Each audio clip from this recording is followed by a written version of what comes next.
Hello everyone, and welcome back to X-Ranger. Before we begin, I thought it would be interesting if each of you could leave a comment indicating which part of the world you're joining us from.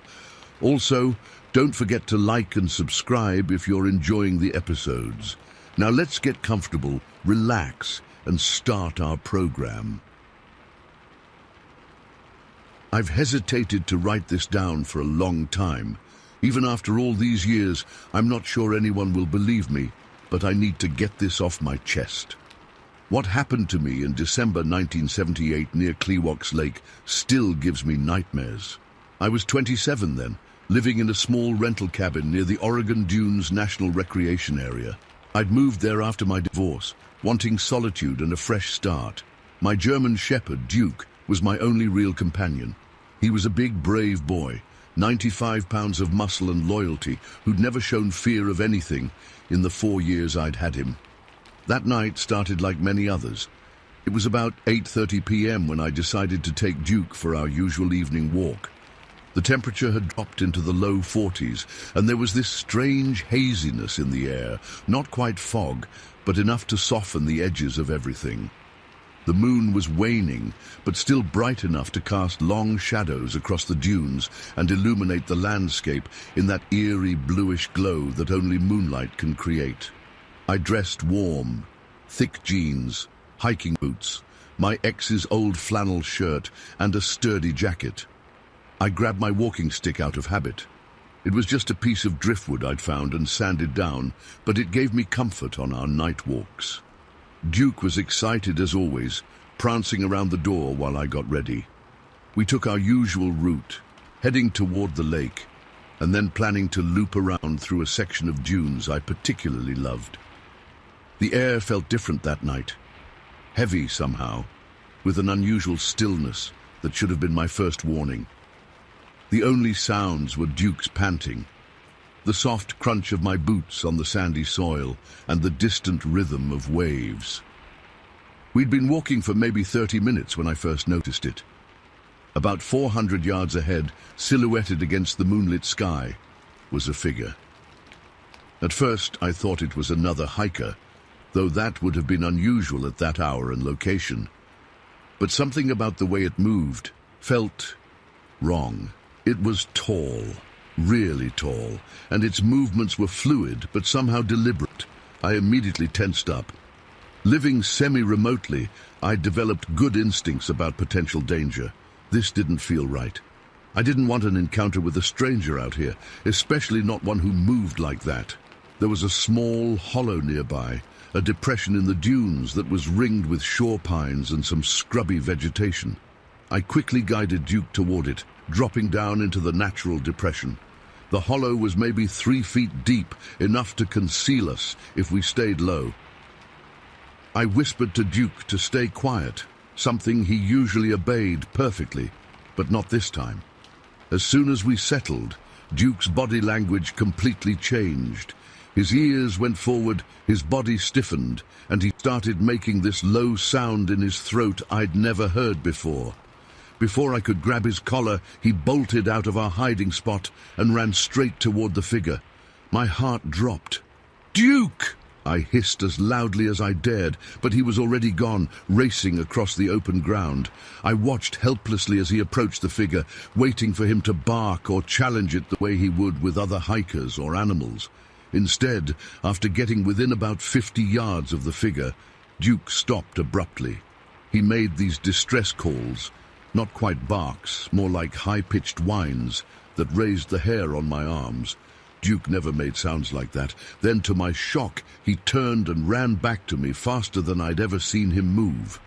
When he reached me, he pressed his body against my legs, shivering violently. Duke, my fearless protector who'd faced down aggressive dogs 3 times his size, who regularly chased deer and coyotes without hesitation, was terrified. His reaction scared me more than the figure itself. I peered over the edge of the hollow, hoping the figure had moved on.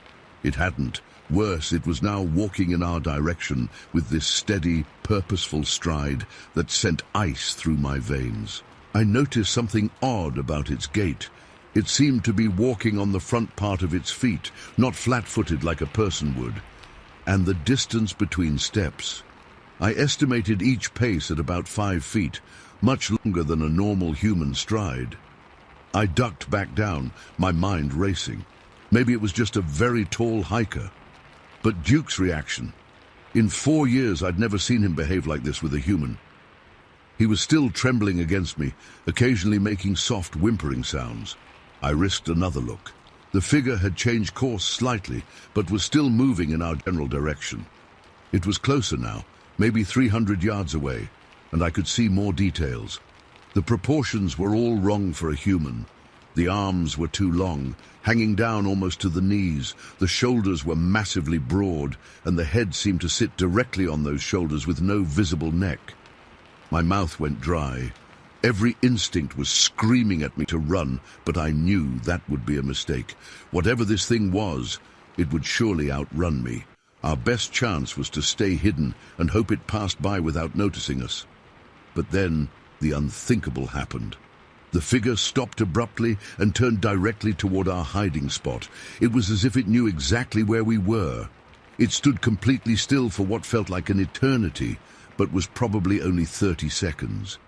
It was now about 150 feet away, close enough that I could see it was covered in what looked like dark hair. Duke pressed harder against my legs, his whole body trembling. I held my breath, my hand gripping my walking stick so tightly my knuckles ached. Then the creature did something that chilled me to my core. It hunched down slightly before standing back up to its full height. Next, it raised its hands to the sides of its head, appearing to cup them around what I assumed were its ears. It was listening for us. After a moment, it began moving again, this time more slowly, with shorter steps of about 3 feet. Its body swayed dramatically with each step in a way that no human would move. I could now see clearly it was naked, no clothing at all, but covered in what appeared to be dark hair or fur. Its legs turned outward strangely during each step, giving it an almost bow-legged appearance. By this point, I'd abandoned any notion this was human. It stood at least 8-9 feet tall, with a massive head that seemed almost conical. Those impossibly long arms swung slightly as it walked, and I noted its narrow waist compared to the breadth of its shoulders and chest. It was now about 95 feet away, close enough that I could hear its breathing, deep, rhythmic sounds that no human lungs could produce. I was frozen in terror, mentally calculating my chances of grabbing Duke and making a run for it. Slim to none, I decided. This thing would catch us in seconds. Then everything happened at once. The creature suddenly dropped low to the ground and launched itself forward with explosive power. In just 3 mammoth strides, each covering about 30 feet, it crossed almost all the distance between us. The speed was incomprehensible, like nothing I'd ever seen any animal achieve. But instead of coming directly to our hollow, it veered sharply to the right at the last second, disappearing behind a ridge about 40 yards away. My first confused thought was that it had decided to leave us alone, but then a much more terrifying realization hit me. It was circling around, possibly to approach from downwind. In that moment, pure survival instinct took over. I knew we couldn't stay there. I grabbed Duke's collar and my walking stick and scrambled out of the hollow in the opposite direction from where the creature had disappeared. Once out, I made a split-second decision that still baffles me when I look back on it.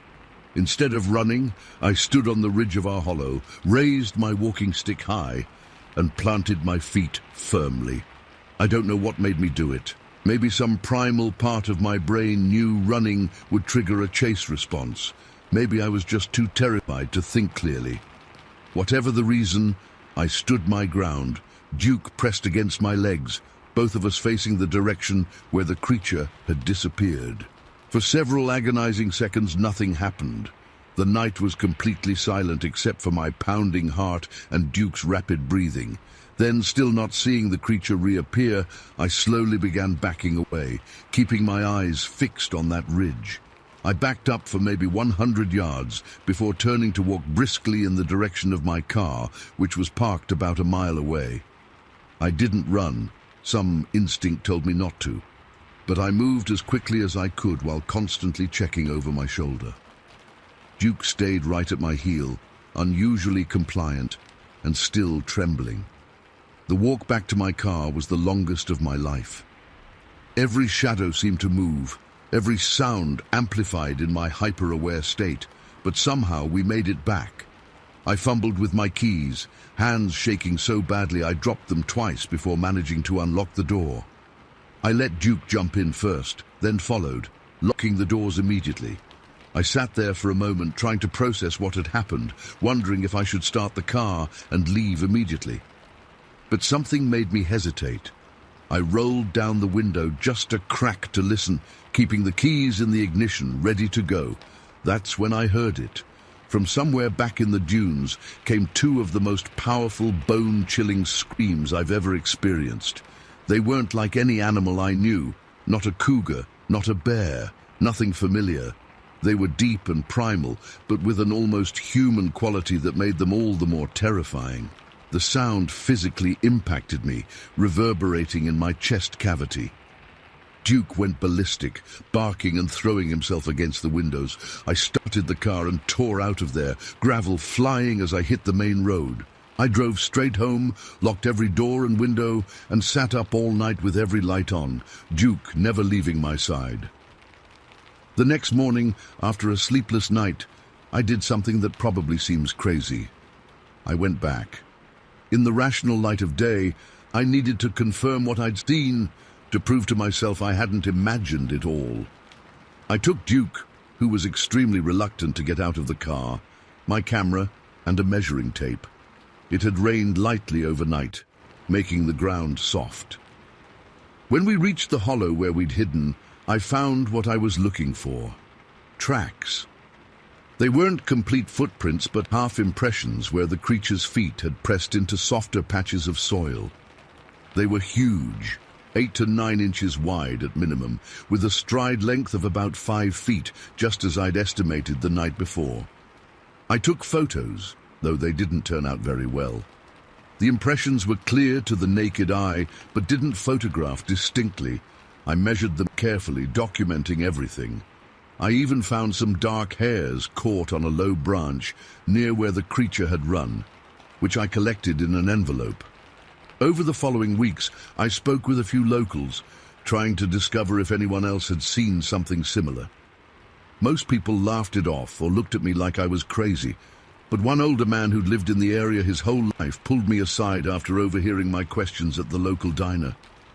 "What you saw," he said quietly. "We don't talk about it much, but you're not the first, and you won't be the last." I moved away from the Oregon dunes 6 months later. I couldn't stand being there anymore, jumping at every sound, never taking walks after dusk. I still have the envelope with those hairs somewhere, packed away in a box I haven't opened in years. I never had them analyzed. Part of me didn't want confirmation of what I already knew. I've spent decades trying to explain what I encountered that night. I've read accounts from others, looked at research, considered every possible explanation, but I keep coming back to the same conclusion. What I saw near Kleewocks Lake wasn't human, wasn't a known animal, and wasn't something that should exist in our world of scientific certainty. Whatever it was, it knew we were there. It heard us or smelled us from 400 yards away. It deliberately sought us out, and for some reason I'll never understand, it chose to let us go. Story 2.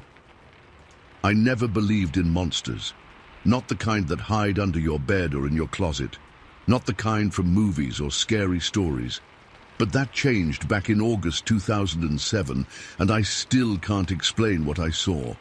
Sometimes I wish I could just forget it, but I can't. I live with it every day. I've lived in Morton, Indiana my whole life. It's a quiet place in Putnam County where everybody knows everybody. My house sits on about 3 acres, with apple trees on the edge of my property before it meets the woods. Nothing exciting ever happens here. or at least that's what I used to think. It was August 15th, a Wednesday. The day had been hot and muggy, typical Indiana summer weather. I remember because I'd spent most of it fixing my truck's radiator and was covered in sweat and grime. By evening, it had cooled down enough that I decided to sit on my porch with a cold beer, just unwinding after a long day. Around 7:30, the sun was starting to set, casting long shadows across my yard.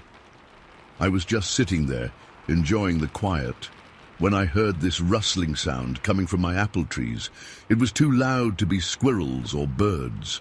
My first thought was neighborhood kids. They sometimes snuck onto my property to climb the trees and steal apples, which I didn't really mind, but I liked to scare them a little to keep them respectful. So I yelled out, "Hey, get out of my trees!" My voice echoed across the yard. Then I heard what sounded like something heavy hitting the ground, like someone jumping down from one of the branches. But it was a heavier thud than what a kid would make. Then there were footsteps moving away through the tall grass. I didn't think much of it at the time. I figured whoever it was had run off. I went back inside around 8:30 when the mosquitoes got too bad. My dog Rusty, a German Shepherd mix, was lounging on the living room floor like he always did. Nothing seemed out of the ordinary. I heated up some leftover pizza, cracked open another beer, and started watching some show on the History Channel about ancient civilizations or something. I wasn't really paying attention. Around 9:45, Rusty suddenly got up from his spot on the floor. His ears were perked forward, and he was staring at the patio door. At first, I thought he needed to go out, but then he started growling. Not his normal, "there's a squirrel" growl, but a deep guttural sound I'd never heard him make before. The hair on his back stood straight up. "What is it, boy?" I asked, muting the TV. Rusty didn't look at me. He just kept staring at the door, now barking frantically. He ran to the door, then back to me, then to the door again, like he was trying to warn me about something. I got up, feeling a little uneasy. We don't get many strangers out here, and the nearest neighbor is about a quarter mile down the road. I flipped on the patio light and pulled back the curtain to look outside. What I saw next is something I've replayed in my mind thousands of times, trying to make sense of it. About 30 feet from my patio door, standing at the edge where my yard meets the tree line, was something. It wasn't human. It wasn't an animal, at least not any animal I'd ever seen. It was massive, maybe 7 or 8 feet tall, with broad shoulders and long arms that hung down almost to its knees. Its body was covered in what looked like black fur or hair. But what really got to me was its silhouette. There was no neck. Its head just seemed to sit directly on its shoulders, giving it this hunched, inhuman appearance. I couldn't make out facial features from that distance in the dark, but I could tell it was looking right at me. I felt it. It was like being watched by something intelligent, something that was sizing me up.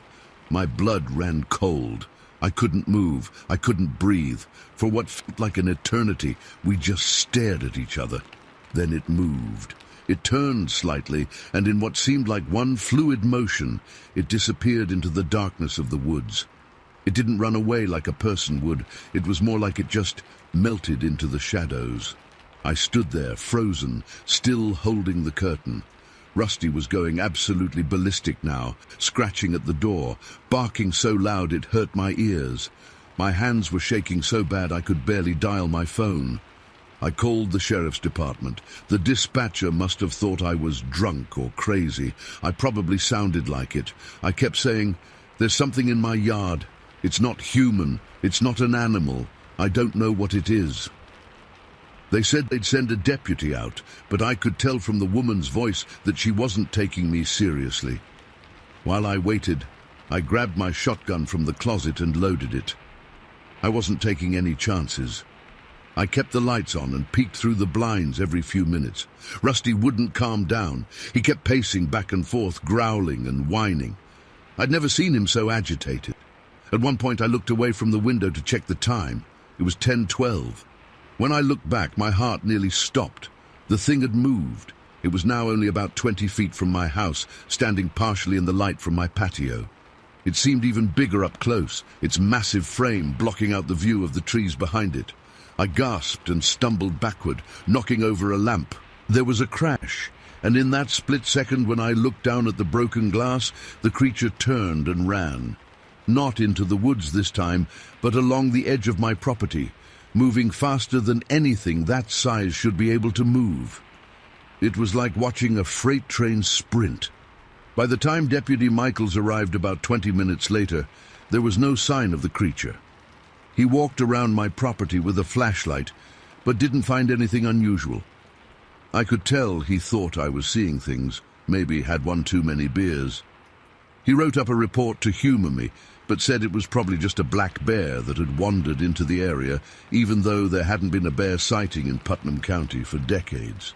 Before he left, he mentioned he'd passed the information along to a local guy named Larry Batson, who researched unusual animal sightings in the area. I didn't care who he told, as long as someone took me seriously. I didn't sleep at all that night. I sat in my living room with my shotgun across my lap, jumping at every sound. Rusty stayed right by my side, still on edge. The next morning, I called in sick to work. I couldn't focus on anything except what I'd seen. Around noon, Larry Batson called me. He asked if he could come out and take a look around my property, maybe ask me some questions. I agreed, just relieved that someone believed me enough to follow up. Larry arrived a couple hours later. He was an older guy, probably in his 60s, with a grey beard and glasses. He didn't seem like some crazy conspiracy theorist. He was methodical, asked detailed questions, took notes, measured footprints I hadn't even noticed in the soft dirt near the apple trees. They were huge, at least 15 inches long, with what looked like 5 toes. Not human, not bear. While we were examining the prints, I told Larry everything. The noises in the apple trees, Rusty's behavior, the creature I saw, how it moved. I expected him to laugh or tell me I was imagining things, but he just nodded and kept taking notes. "You're not the first person to see something like this," he said finally. "There have been other reports in this area over the years. Most people are too afraid of looking crazy to come forward." "What do you think it is?" I asked. He shrugged. "I don't like to jump to conclusions. Some people would call it a Bigfoot or Sasquatch. Others might say it's something else entirely. All I know is that people are seeing something that doesn't fit with what we know about local wildlife." For the next few days, I was on high alert. I installed motion sensor lights all around my property. I kept Rusty inside at night. I barely slept. Then, 3 days after the first sighting, it happened again. It was around dusk, maybe 8 p.m. I was in my kitchen washing dishes, looking out the window that faces the field next to my house. Something caught my eye. Movement at the far end of the field, near the tree line. There it was again. The same massive black figure moving across the field. It wasn't walking upright this time. It was on all fours, but still moving faster than any person could. It crossed the entire field in seconds, disappearing into the trees on the other side. I called Larry immediately. He came out the next morning, and we searched the area where I'd seen the creature enter the woods. About 50 yards in, we found something that made my skin crawl. It looked like some kind of nest or shelter, made of broken branches, twigs and leaves piled together in a deliberate way. It was too structured to be random, too large to be made by any local wildlife. Inside were clumps of what looked like matted black hair or fur. Larry collected samples in plastic bags, excited by the find. He asked if I would be okay with him bringing his equipment out to set up some trail cameras. I agreed, desperate to get proof that I wasn't losing my mind. Larry said he'd come back in 2 days with the cameras, but when I went to check the nest the next day, taking my brother along because I was too scared to go alone, it was completely destroyed. The branches were scattered, the entire structure torn apart. All the hair or fur was gone. It looked like someone or something had deliberately dismantled it, leaving no evidence behind. Over the next few weeks, I learned from Larry that other people in the area had reported similar sightings. Something large and black, moving through fields at dusk, strange noises in the woods at night. One farmer about 3 miles from me said something had broken into his barn and killed 2 goats, but it hadn't eaten them, just killed them and left them there. The sheriff's department blamed it on coyotes, but the farmer swore no coyote could have done what he saw. Larry set up his cameras on my property, but we never caught anything on film. The motion sensor lights would sometimes trigger in the middle of the night, but by the time I got to the window there was nothing there. Rusty would still sometimes growl at the patio door for no apparent reason, especially at night. As summer turned to fall, the sightings stopped. Life slowly went back to normal, but I've never felt the same about my property, about the woods. I installed a security system. I keep my shotgun closer than I used to. I don't sit on the porch after dark anymore. I still don't know what I saw that night. I've looked up every large animal native to Indiana. Bears, cougars, even escaped exotic pets, and nothing matches what I witnessed. I've read about Bigfoot sightings, about cryptids and unexplained phenomena, but I've never been the type to believe in that stuff. All I know is what I saw with my own eyes, and it wasn't human, and it wasn't any animal I recognize. Sometimes I wonder if it's still out there, watching, waiting. Sometimes I think I hear noises from the apple trees at night. And sometimes, when Rusty stands at the patio door, hair raised, growling at something I can't see in the darkness beyond, I wonder if it's come back. Story 3. I've been debating whether to post this for years. My husband finally convinced me that maybe someone out there has experienced something similar and could help us make sense of what happened. This incident occurred over 16 years ago, and I still get goosebumps thinking about it. It was mid-April 2007, Morel mushroom season in Indiana. My husband James and I had been looking forward to it all winter. We're those people who mark the calendar for mushroom hunting season. We'd heard from a buddy at James's work that Big Walnut Creek in Putnam County was a gold mine for Morels that spring.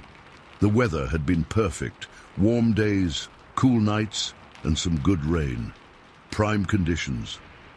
That Saturday morning, we loaded up our mesh bags, pocket knives, and water bottles in our old Chevy pickup and drove about an hour to get there.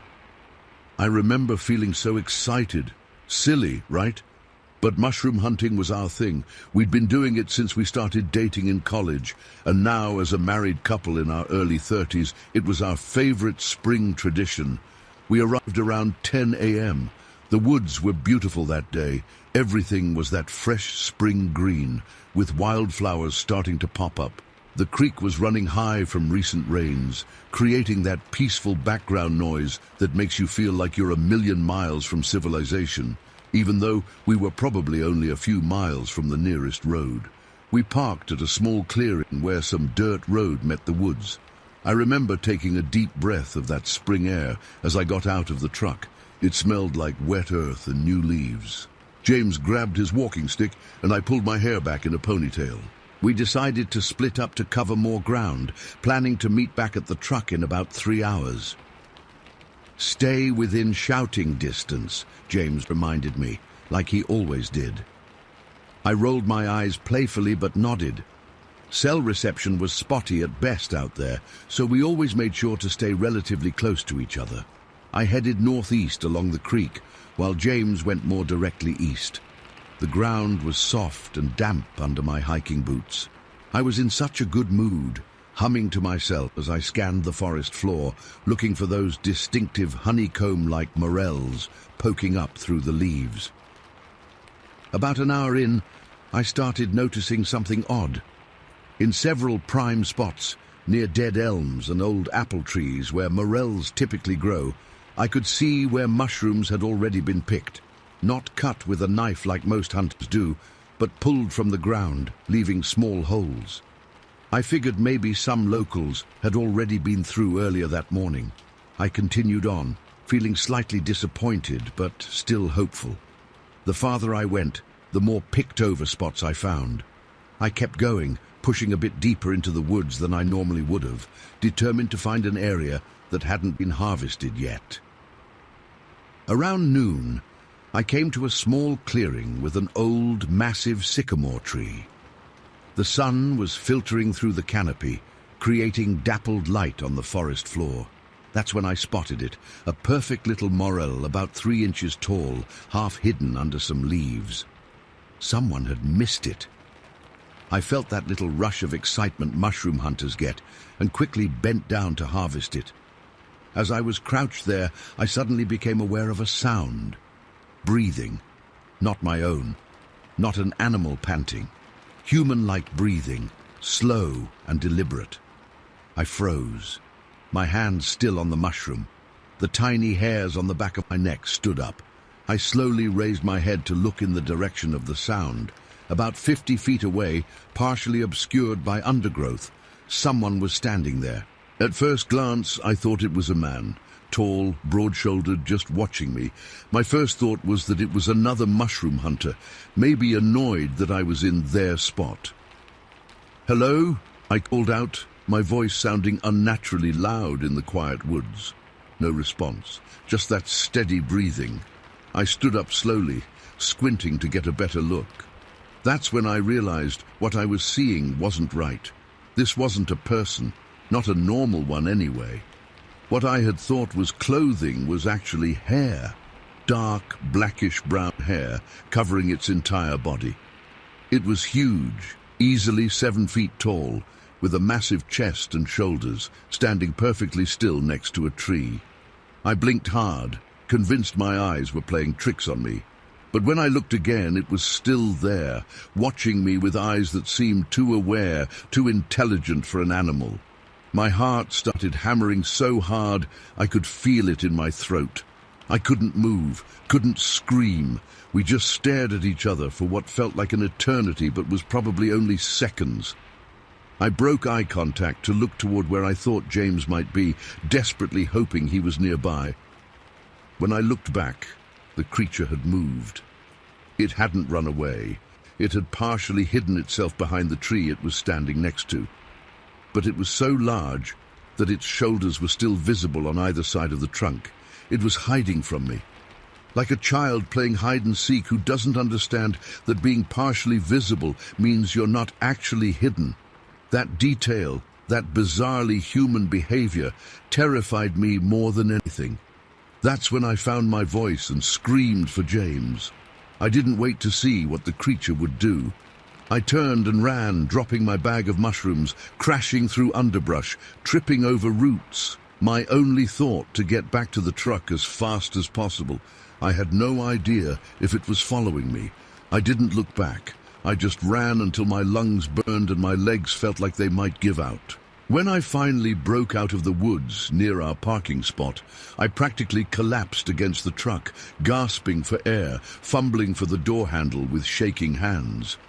Once inside, I locked all the doors and sat there trembling, watching the tree line, terrified that thing would emerge from the woods at any moment.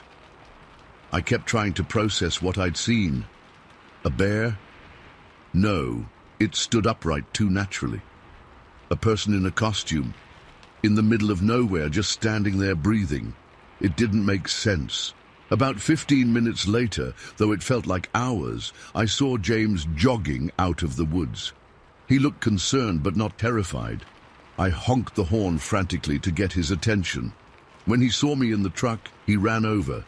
"Sarah, what happened? Are you okay?" he asked as soon as I unlocked the door for him. I was shaking so badly I could barely speak. There was something out there, James. Something watching me. He looked confused as he climbed in. "What do you mean? A person?" "No.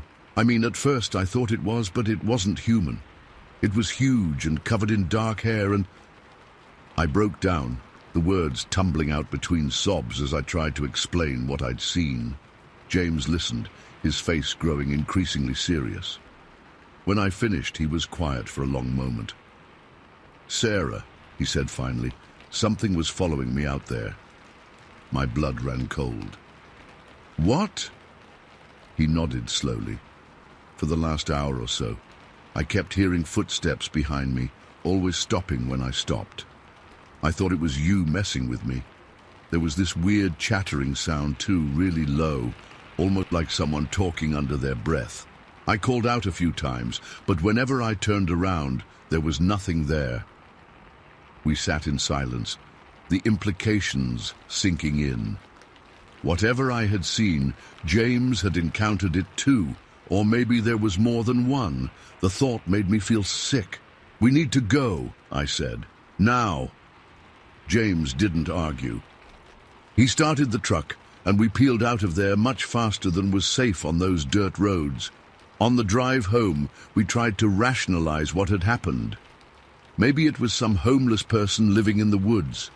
But that didn't explain the hair, the height, the inhuman quality of it. A bear, not in Indiana. Anyway, bears don't partially hide behind trees when spotted.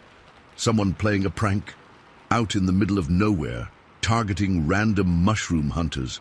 Nothing made sense. We got home, and I immediately took the hottest shower I could stand, trying to wash away the feeling of those eyes on me. I couldn't stop shaking.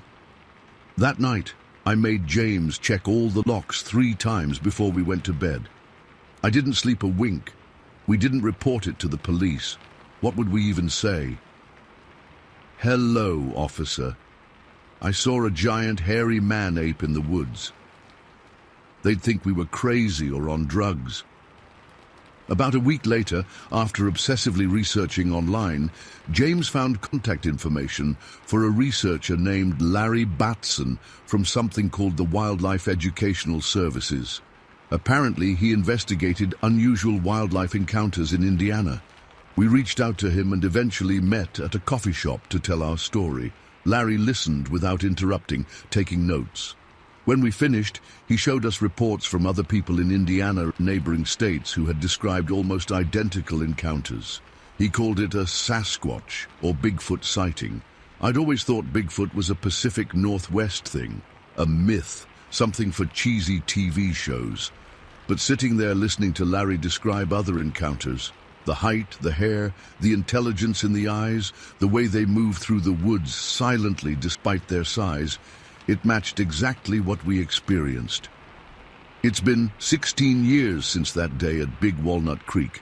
James and I still go mushroom hunting, but never there, and never alone. Sometimes I still wake up in the middle of the night, my heart racing, feeling like I'm being watched by those 2 intelligent eyes. I don't know what we encountered that April day. I don't know if it was dangerous or just curious. I don't know if it was some undiscovered species or something else entirely. All I know is that something was out there in those Indiana woods. Something that shouldn't exist, but does.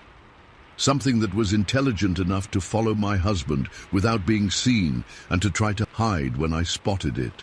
And sometimes, when I'm alone in our backyard at dusk and the woods behind our house grow dark, I can't shake the feeling that it's still out there, watching, waiting, breathing. Story 4. I don't know why I'm finally writing this down after all these years. Maybe because I'm getting older and I want someone to know. Maybe because I'm tired of being called crazy. But what happened that morning in 1990 changed everything. And the things that have happened since then only confirmed what I saw. It was early May 1990, and I was sitting at my kitchen table with my coffee. I've lived on this property in north-central Putnam County for most of my life. It's nothing fancy, just a modest house on about 25 acres, mostly wooded with some cleared areas. My husband Jim had already left for work at the factory in Greencastle, and the kids were at school. I treasured these quiet mornings alone. I remember it was unusually cool that morning. The kitchen window was cracked open, and I could hear birds singing. Everything was so normal. I was just sipping my coffee, planning my day, when something caught my eye through the window. At first, I thought it was just a shadow moving along the tree line at the edge of our property, maybe 200 yards from the house. But shadows don't move by themselves. I stood up, coffee still in hand, and moved closer to the window to get a better look. What I saw froze me in place. My coffee mug slipped from my fingers and shattered on the floor, but I barely noticed. Moving slowly along our fence line was something huge. It was walking upright on two legs, but it wasn't a person. It was massive, I'd guess around 9 feet tall, with broad shoulders that must have been at least 3 feet across. Its entire body was covered in grey, shaggy hair that hung down 4 or 5 inches from its arms. The hair moved slightly in the breeze. I couldn't make out facial features clearly from that distance, but I could see it had a round head with what looked like a deep ridge above where its eyes would be. Its arms were unnaturally long, hanging almost to its knees as it walked. It moved with purpose, slowly but deliberately placing one foot in front of the other as it walked parallel to our property line. Every few steps, it would pause and look back toward the house. I don't know if it could see me watching, but it seemed aware. Then it did something that still gives me chills when I think about it. It stopped completely, turned its massive body toward the house, and put one hand on the fence post. And it just stared, directly at the window where I was standing, directly at me. I couldn't move. I couldn't breathe. It felt like time had stopped as this creature, this Sasquatch, Bigfoot, whatever you want to call it, and I locked eyes across my property. I don't know how long we stayed like that. Seconds, minutes. It felt like forever. Then it turned and walked quickly into the woods, much faster than it had been moving before. It disappeared into the tree line in just a few strides. The whole encounter probably lasted less than 2 minutes, but it changed my life forever. I remember looking down and seeing the broken mug and coffee all over the floor. My hands were shaking so badly I could barely clean it up. I kept looking out the window, expecting to see it again, but there was nothing, just the empty fence line and the woods beyond. I called Jim at work, but he thought I was joking at first, then suggested it was probably just a bear. We don't have bears in central Indiana. I knew what I saw. When the kids got home from school, I told them too. My oldest son, Tommy, laughed and said, "Mom, you're crazy. There's no such thing as Bigfoot." My daughter, Patty, seemed concerned but skeptical. Only my youngest, Robbie, who was 10 at the time, believed me without question. Over dinner that night, Jim told me not to mention it to anyone else. "People will think you're nuts, El," he said. "Just forget about it." But how do you forget something like that? And more importantly, why would I want to? I knew what I saw was real. I may not have known what it was exactly, but it was real. In the days that followed, I found myself constantly looking out windows, checking the tree line. I started noticing things I hadn't paid attention to before. Strange sounds at night, not just the usual coyotes and owls, but deep, rumbling growls and occasional high-pitched screams that made the hair on my neck stand up. Our dogs started acting strange too. We had 3 at the time, a German Shepherd named Max and 2 mixed breeds, Sally and Duke. They'd always been allowed to roam the property during the day, but now they'd often come back to the house panting and nervous, like they'd been spooked by something. About a month after my sighting, Duke disappeared. We searched everywhere, put up flyers, called the neighbors. Nothing. 2 months later, Sally vanished too. Only Max stayed, but he refused to leave the yard after that, barking frantically at the woods, but never venturing past the garden. Jim started to take me more seriously when he found strange tracks at the edge of our property, about 16 inches long, with 5 distinct toes. Too big for a person, wrong shape for a bear. He took some photos, but they didn't turn out very clear. The kids were nervous too, especially after Sally disappeared. They stopped playing in the backfield and stayed close to the house. Robbie swore he heard the monster, as he called it, breathing outside his window one night. But Jim said it was just the wind in the trees. Life went on. Months passed, then years. Jim died of a heart attack in 1998, and the kids all moved away eventually. Tommy went to Indianapolis, Patty to Chicago, and Robbie joined the army and ended up in Texas. I stayed on the property alone with Max, and after he died, with other dogs that also went missing one by one.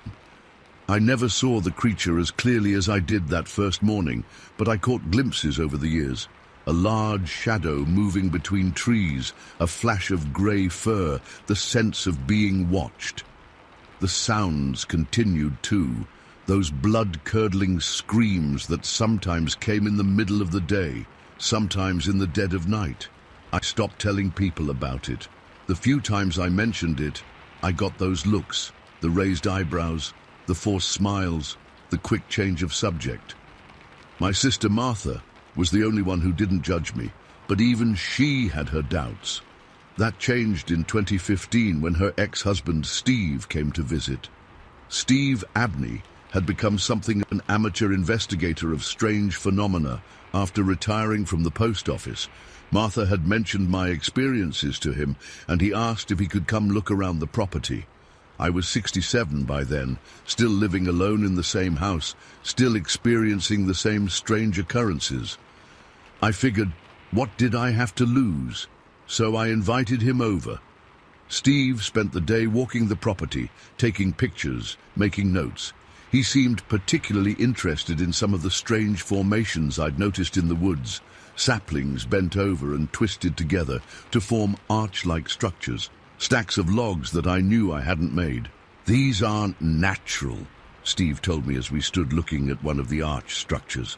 And they're not man-made either, at least not by any hunter or hiker. These are consistent with what we call stick structures, territorial markers made by Sasquatch. It was the first time in years someone had validated what I'd been experiencing instead of dismissing it. I nearly cried right there in the woods. Steve set up some game cameras around the property before he left, promising to check them in a few weeks. He also recorded my full account of what happened that morning in 1990 and all the strange occurrences since. The cameras didn't catch anything definitive, just some blurry movement and a couple of unexplained shadows. But Steve was convinced. He came back several times over the next year, bringing equipment to record sounds, taking casts of footprints we found after rainy nights, collecting hair samples from barbed wire fences. The most compelling evidence came unexpectedly during Thanksgiving 2016. Tommy came home for the holiday for the first time in years. He'd always been the most skeptical of my children, still occasionally joking about Mom's monster. The day after Thanksgiving, Tommy went for a walk in the back field to work off some turkey. He was gone about an hour when he came running back to the house, white as a sheet and breathing hard. "I saw it," he gasped when he could finally speak. "Mom, I saw it. I'm so sorry I didn't believe you." He described exactly what I had seen all those years ago. The massive grey figure, the long arms, the shaggy hair. It had been standing in a clearing about a quarter-mile from the house, breaking branches off a dead tree. Tommy had frozen, just watching it, until the creature suddenly turned and looked straight at him. Then, just like with me, it had walked quickly into the forest and disappeared. I can't describe the feeling of relief and validation I felt in that moment. My own son, who had called me crazy for decades, had seen it with his own eyes. Tommy's sighting changed everything in our family. Patty and Robbie stopped dismissing my stories. They started calling more often, asking if I'd seen or heard anything. They began suggesting I should move, that living alone on this property wasn't safe, but this is my home. I've lived here most of my life. And frankly, whatever this creature is, it's had plenty of chances to harm me over the years and hasn't. If anything, I've come to see it as a sort of neighbor, one that I rarely see but know is there. The screams still wake me up sometimes. Just last week, I heard one so close to the house it sounded like it was in my backyard. My current dog, a black lab named Chester, refused to go outside for 2 days afterward. I've found strange things on my porch occasionally. A pile of blackberries once, arranged in a perfect circle. A dead rabbit another time, laid out with its head pointing toward the door. Messages, warnings, gifts, I don't know. Steve comes by every few months to check his cameras and equipment. He's convinced there's a family of these creatures living in the dense forest that extends beyond my property. He's recorded strange knocking sounds at night, wood on wood, like someone hitting trees with sticks, and found more footprints, some smaller than others, suggesting juveniles. I still see it sometimes, usually at dawn or dusk, usually at the edge of the woods, always watching. Last winter, during a heavy snow, I looked out my kitchen window and saw it standing in the exact same spot as that first morning, hand on the same fence post, staring at the house. I raised my hand slowly and waved.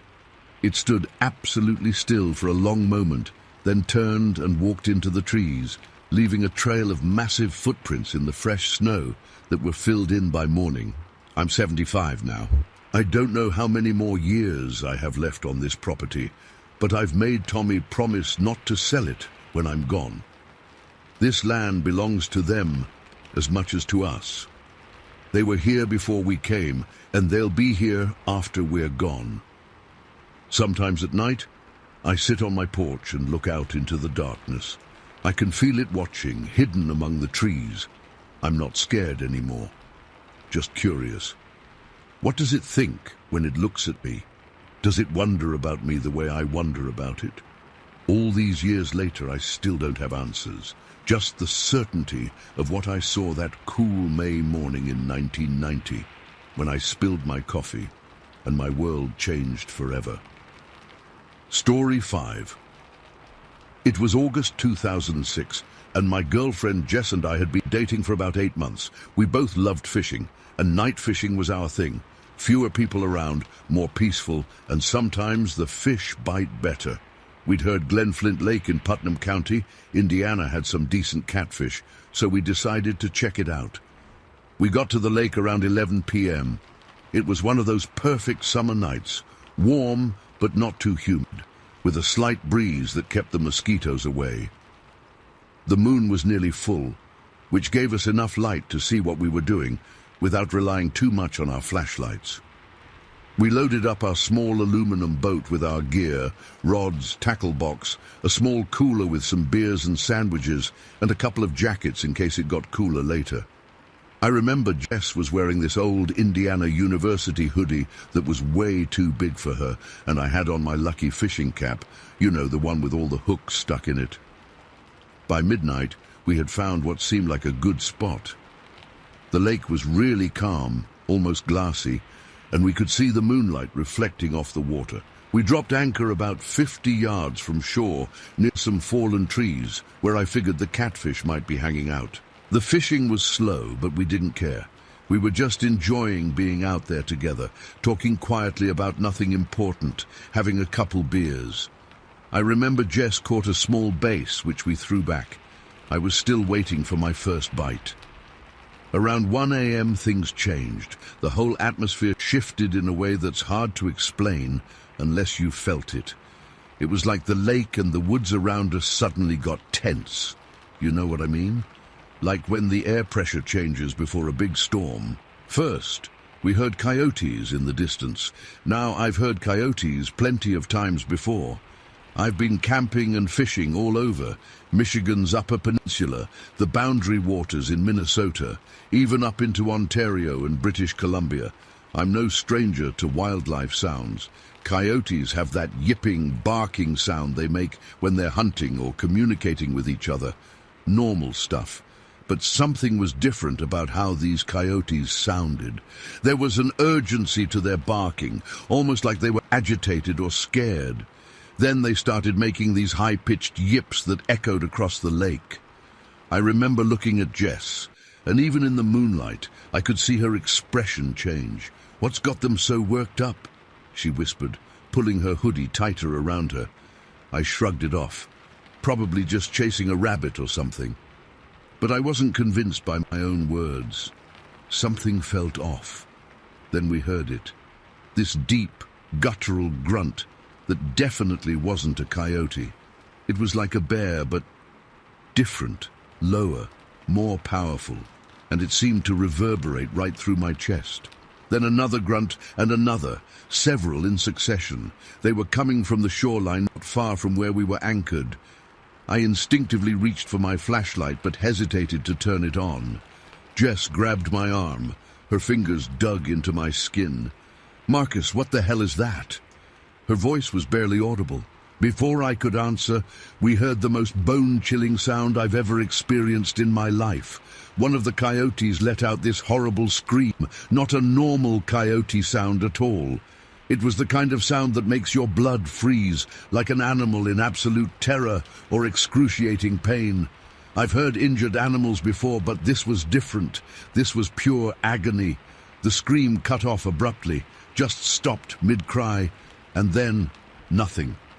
Complete silence fell over the entire lake.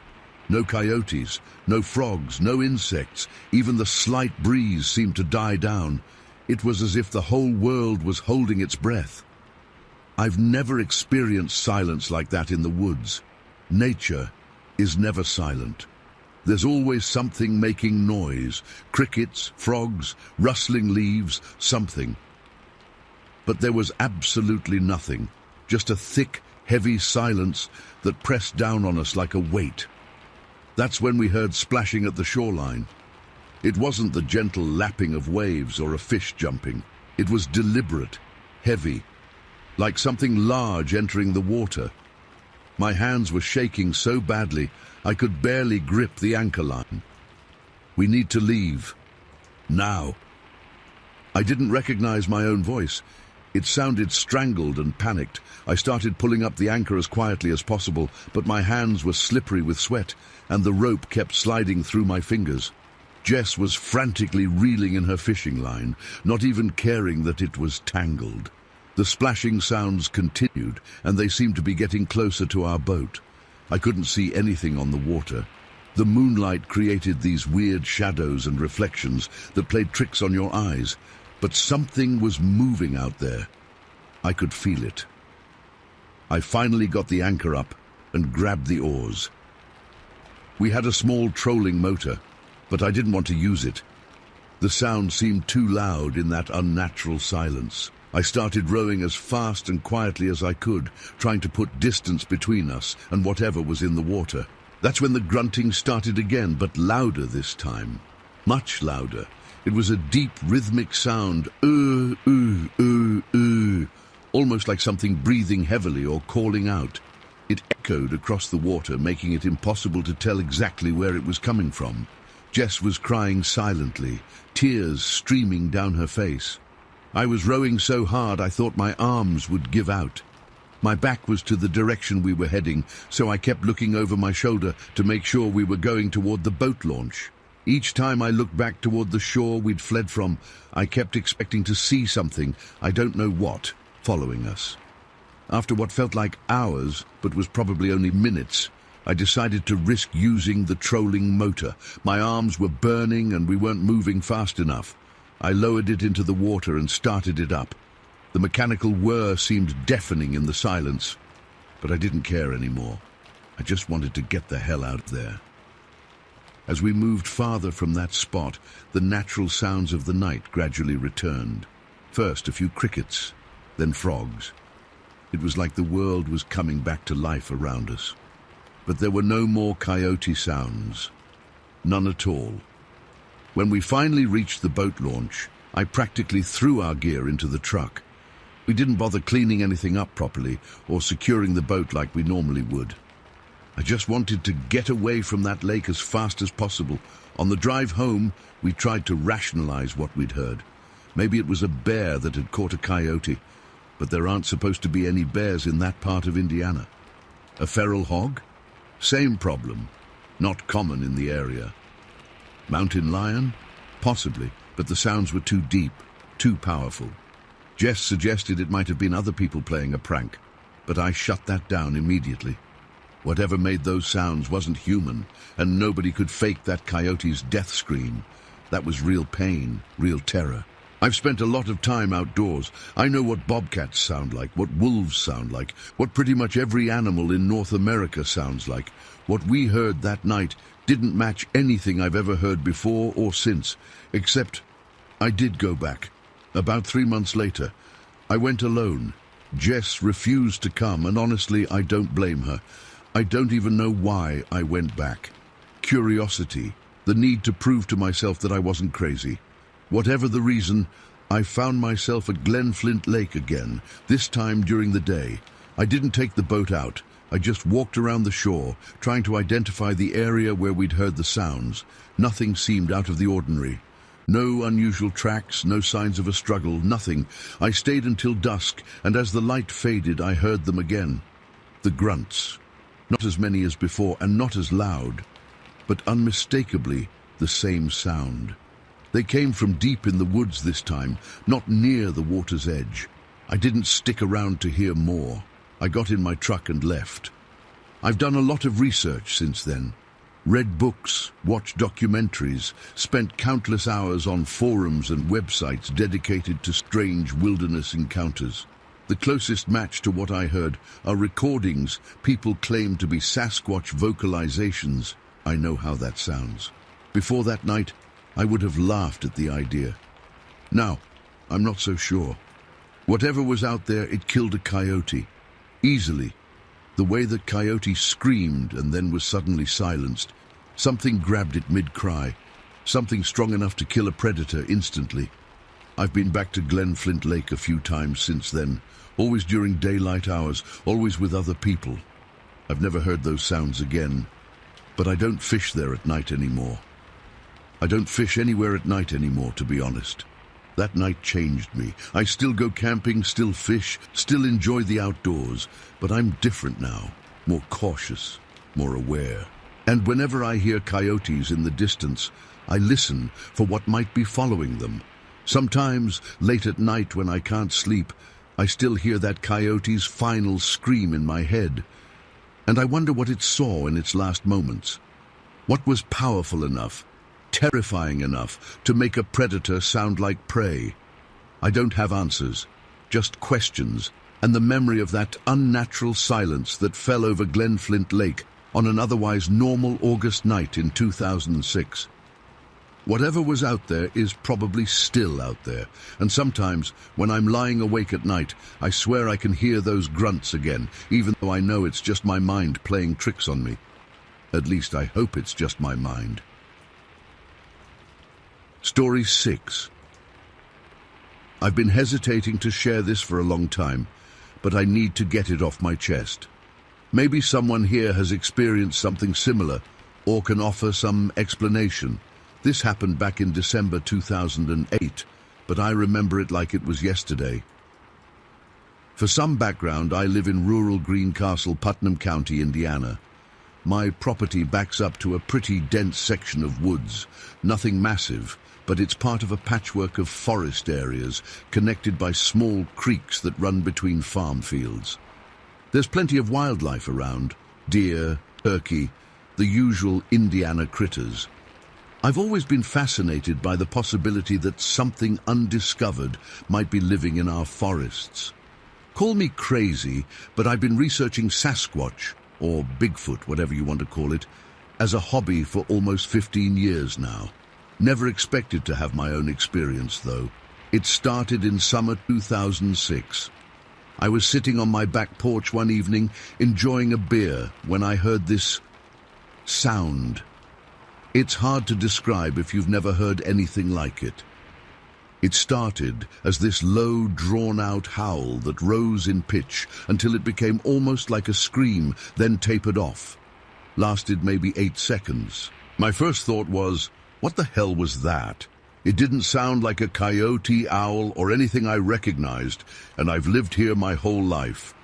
Over the next year and a half, I kept hearing these calls. They'd always happen at night, sometimes starting right after dusk and continuing until 3 or 4 in the morning, other times only for about an hour around midnight. The pattern was almost always the same, a call from one side of the woods, then a response from the opposite side, like they were communicating. By summer 2008, I was convinced something unusual was happening. I convinced my buddy Mike to camp out with me in July. We hiked about a 1/4 mile into the woods, set up a small tent, and waited. Around 10 p.m. I tried mimicking the calls I'd been hearing and knocked 2 pieces of wood together. Something I'd read about in research forums. Nothing happened for over 2 hours. Then, around 12:30 a.m., we got a response. 3 or 4 clear whoops came from about 40 yards away, followed by something moving through the brush. Mike nearly shit himself. We stayed dead quiet in our tent until morning, then got the hell out of there. Mike hasn't been back since, but I kept listening, documenting, trying to figure out what was going on in my backyard. Which brings me to that night in December 2008. It was around 10 p.m. on a Tuesday, cold as hell, maybe 25 degrees, with a light dusting of snow on the ground. My car had a flat tire, and I needed to drive to work early the next morning, so I was outside changing it under the security light in my driveway.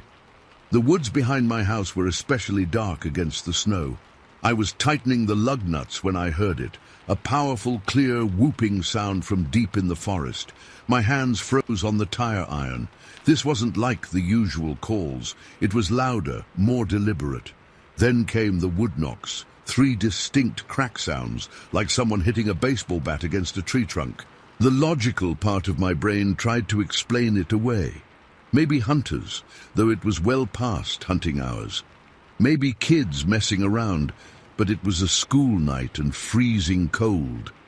No one goes into those woods at night in December. I tried to focus on finishing the tire change, but my hands were shaking, partly from the cold, but mostly from adrenaline. The woods had gone completely silent.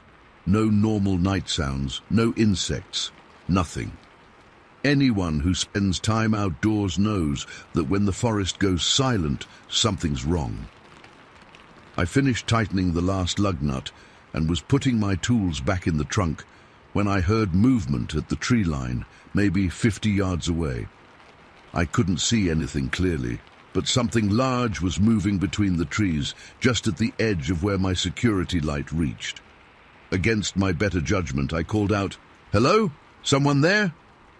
My voice sounded pathetic, even to me. No verbal response, but the movement stopped. Then I heard a deep, rumbling sound, almost like a growl, but not quite like any animal I'd ever heard. It was lower, more resonant, like it was coming from something with a massive chest cavity. I'm not ashamed to admit I retreated to my house pretty quickly after that. Once inside, I grabbed my camera and a flashlight and went to the back window that overlooks the yard and the woods beyond. For about 20 minutes, nothing happened. I was starting to think I'd overreacted when I noticed something reflecting light at the edge of the woods. Eyes. 2 eyes, close together, reflecting my flashlight beam. They were positioned at least 7 feet off the ground. I fumbled with my camera, trying to turn it on while keeping the flashlight pointed in that direction. But by the time I got it ready, the eyes were gone. I kept watching, and that's when things got really strange. About 10 yards to the right of where I'd seen the eyes, branches started moving. Not like when the wind blows through them. These were deliberate movements. Something was pushing them aside, moving parallel to the edge of the forest, just out of clear view. I considered waking up my wife, but honestly, I didn't want to scare her. Instead, I grabbed my jacket and a better flashlight and, I know this was stupid, went back outside. Something in me needed to know what was out there. The cold hit me immediately as I stepped onto the back porch.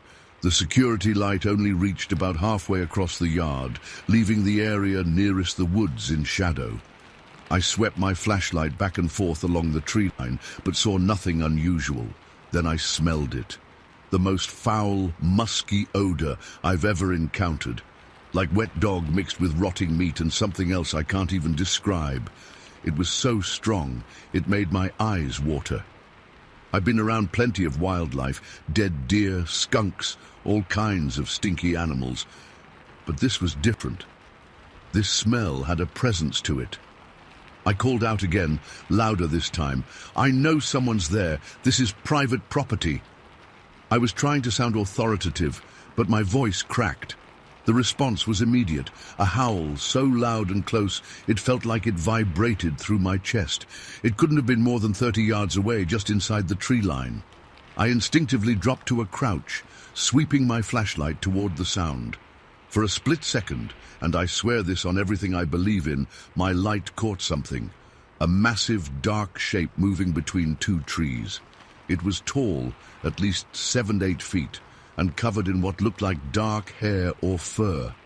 The movement wasn't like a person walking. It was fluid, almost rolling, but incredibly fast for something so large. My fight or flight response kicked in hard, and I chose flight. I ran back to the house, slamming and locking the door behind me. My wife called from upstairs, asking what was going on. I mumbled something about checking on a noise, not wanting to freak her out. For the next hour, I sat in the dark living room, watching the woods from the window. The calls continued, but now they were different, shorter, almost like barks or warnings. I also heard more wood knocks, at least a dozen, coming from different directions in the forest. It was like they were communicating, coordinating. Around midnight I saw it again. A large silhouette moved from one tree to another, about 40 yards from the house. This time there was no mistaking it for a person or a known animal. The way it moved was just wrong, too fluid, too quiet for its size. I tried to take a picture, but all I got was darkness. Then things escalated. Something large crashed through the underbrush, moving parallel to the edge of the woods. I could hear branches snapping, not like a deer moving carefully, but like something powerful was pushing through without caring about noise. Whatever confidence I had earlier was completely gone. I heard a loud thud from the side of the house, then another. It sounded like something was hitting the wall, not like a branch falling, but deliberate impacts. I was genuinely scared now, wondering if I should call the police, though what would I tell them? That Bigfoot was attacking my house? The thud stopped after a few minutes, but then I heard something on the back porch. Slow, heavy footsteps creaking on the wooden boards. My back door is mostly glass with thin curtains, and I swear I could see a shadow moving behind them. I finally grabbed my phone to call someone, anyone, when the power went out. The entire house went dark. It could have been coincidence, but the timing was terrifying. I heard my wife call from upstairs, sounding worried. I told her to stay there, that it was probably just a blown transformer. In the pitch blackness, I heard something scratch at the back door. Not like an animal pawing to get in, but like fingers or claws dragging across the wood. 3 slow scrapes. I crawled to the kitchen drawer where I keep a handgun.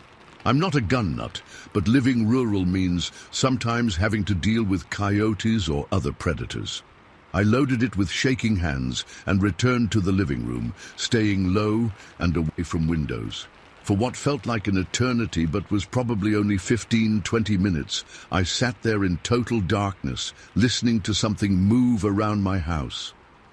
Heavy footsteps circled from the back porch around to the side, then to the front. I heard deep breathing outside the living room window, each exhale fogging the glass slightly.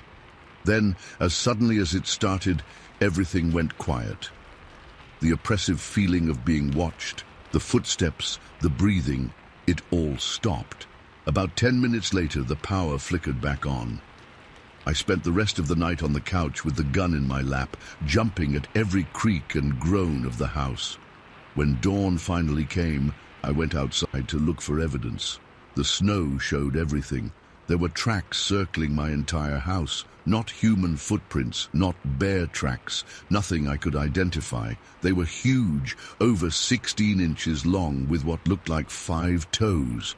The stride length was massive, at least 4 to 5 feet between prints, and they didn't come from the woods directly. They came from around the side of the property, as if whatever made them had circled around to avoid being seen approaching. On the side of the house where I'd heard the thuds, I found clumps of dark, coarse hair stuck to the siding about 8 feet up. The back porch had deep scratches in the wooden railing, and something had turned over all the potted plants. I gathered what evidence I could, took photos of the tracks before they melted, collected the hair samples in a Ziploc bag. I even made plaster casts of the best footprints. I contacted a researcher who came out to interview me and look at my evidence. The thing is, I never got clear answers. The hair was determined to be unidentified primate, which could mean anything or nothing. The footprint casts were inconclusive. The researcher seemed excited by my account, but couldn't offer any definitive explanations. What's strangest to me is that after that night, the calls stopped completely. I haven't heard a single whoop or wood knock since December 2008. It's like whatever was out there knew I had seen it and decided to move on. I still live in the same house. I still look at those woods every day. Sometimes at night I'll sit on my back porch, straining to hear anything unusual. But there's nothing. Just normal forest sounds. I don't know what was in those woods that night. I don't know why it approached my house or what it wanted. All I know is what I experienced, and I can't explain it. That night changed how I see the forests around here.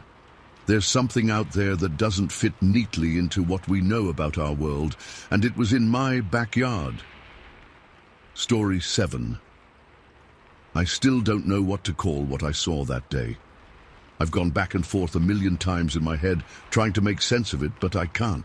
It's been over 5 years now since that afternoon at Camel Slough, and I still get this weird feeling in my gut whenever someone mentions Saline Lake or asks me to go fishing there. It was Saturday, May 19th, 2018. I remember the date exactly because I'd been looking forward to that fishing trip all week. The weather was perfect, not too hot yet, maybe mid-70s, with a light breeze. Just one of those beautiful spring days in Louisiana where you want to be outdoors. I'd loaded up my 16-foot aluminum boat the night before. Nothing fancy, just a basic fishing setup with my trusty trolling motor. Got up around 5 a.m., grabbed my cooler with some sandwiches and drinks, and headed out to Saline Lake. I'd been bass fishing there for years, knew most of the good spots. Camel Slough was always one of my favorites. It's this narrow inlet that branches off from the main lake, kind of secluded and peaceful. The morning started normal enough. I launched from the main boat ramp around 6:30, worked my way around several of my usual spots, caught a couple decent bass early on, nothing huge, maybe 2-3 pounders, but enough to make it a good day. By midday I decided to head back to Camel Slough to try my luck there again. The slough is pretty narrow in spots, with cypress trees and vegetation along the shoreline. It's usually quieter there, fewer boats, especially on a Saturday when most people stick to the main lake. I'd been working my way down the slough for maybe 30 minutes, just taking my time, casting near fallen trees and stumps where bass liked to hide. Around 2:30 p.m., I was approaching this T-shaped dock that sticks out from the bank.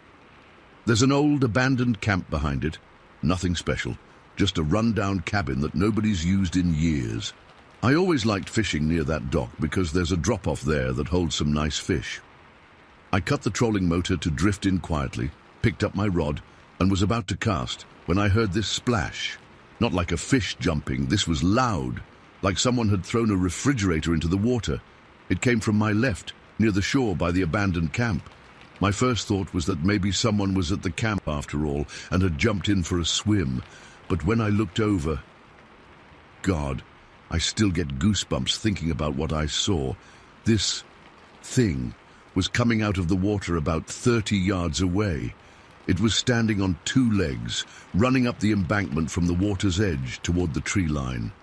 It was maybe 5 feet tall, definitely not a bear or any animal I'd ever seen before. The way it moved was just wrong. Like a person, but not a person. The whole sighting probably lasted 5 seconds tops, but it's burned into my brain like a photograph. As it ran up the hill, it slipped a bit on the mud, and I saw it reach out with its right hand to catch itself against a tree. That's when I noticed its hand. It looked almost human, with fingers and everything, except the back of it was covered in hair. The palm and fingers were this dark tan color, a few shades darker than my own skin. Its fur was soaking wet, probably about 3 inches long, and looked black where it was drenched. But its neck and head which were drier, were this cinnamon reddish-brown color. It wasn't super bulky or muscular, built more like a high school athlete, lean but strong-looking. I couldn't see its face. It never turned toward me, just scrambled up that bank and disappeared into the trees beside the old camp. The whole thing happened so fast, I barely had time to process what I was seeing. When my brain finally caught up, the first thought that hit me was, what if there are more of them in the water around me? That's when panic set in. I dropped my fishing rod, practically lunged for the pull cord on my outboard, and yanked it so hard I'm surprised I didn't break it. The motor caught on the second pull, and I gunned it out of there, not even caring about the wake I was making or if I hit a stump. My heart was hammering so hard I could feel it in my throat. I kept looking behind me, half expecting to see something swimming after the boat. I didn't slow down until I reached the main lake, and even then, I kept the throttle up all the way back to the public dock. When I got to the landing, my hands were shaking so bad I could barely tie up the boat. There were a couple other fishermen there loading up their gear, and I must have looked like I'd seen a ghost, because one of them asked if I was okay. I just mumbled something about not feeling well and needing to get home. I didn't tell anyone what I saw, not right away. How do you even start that conversation? Hey, so I was fishing today and saw Bigfoot's little cousin taking a swim. People would think I was crazy or drunk or making it up for attention. The drive home was a blur. I kept replaying those few seconds in my mind, trying to convince myself it was just a person. Maybe someone camping illegally who didn't want to be seen, but the proportions were wrong. The hair, the way it moved, it wasn't human. One thing that still bothers me to this day is that I didn't go back to check for footprints. Part of me wishes I had, just to have some kind of proof. But in that moment, all I wanted was to get the hell away from there. Looking back, I realize that's probably the most honest reaction. If I'd been making it up or confused about what I saw, wouldn't I have investigated further? That night, I couldn't sleep. I kept thinking about that hand, how human it looked, except for the hair on the back of it. How the fingers splayed out against the tree trunk when it caught itself. No bear or raccoon or any animal I know has hands like that. A few days later, I worked up the courage to tell my buddy Mike. He's the only person I know who wouldn't immediately laugh it off. He suggested maybe it was someone in a ghillie suit like hunters sometimes wear. But why would someone in a hunting suit be swimming in Camel Slough in May? And the hand, it wasn't gloved. I saw skin. I've tried researching if anyone else has seen anything similar in the area.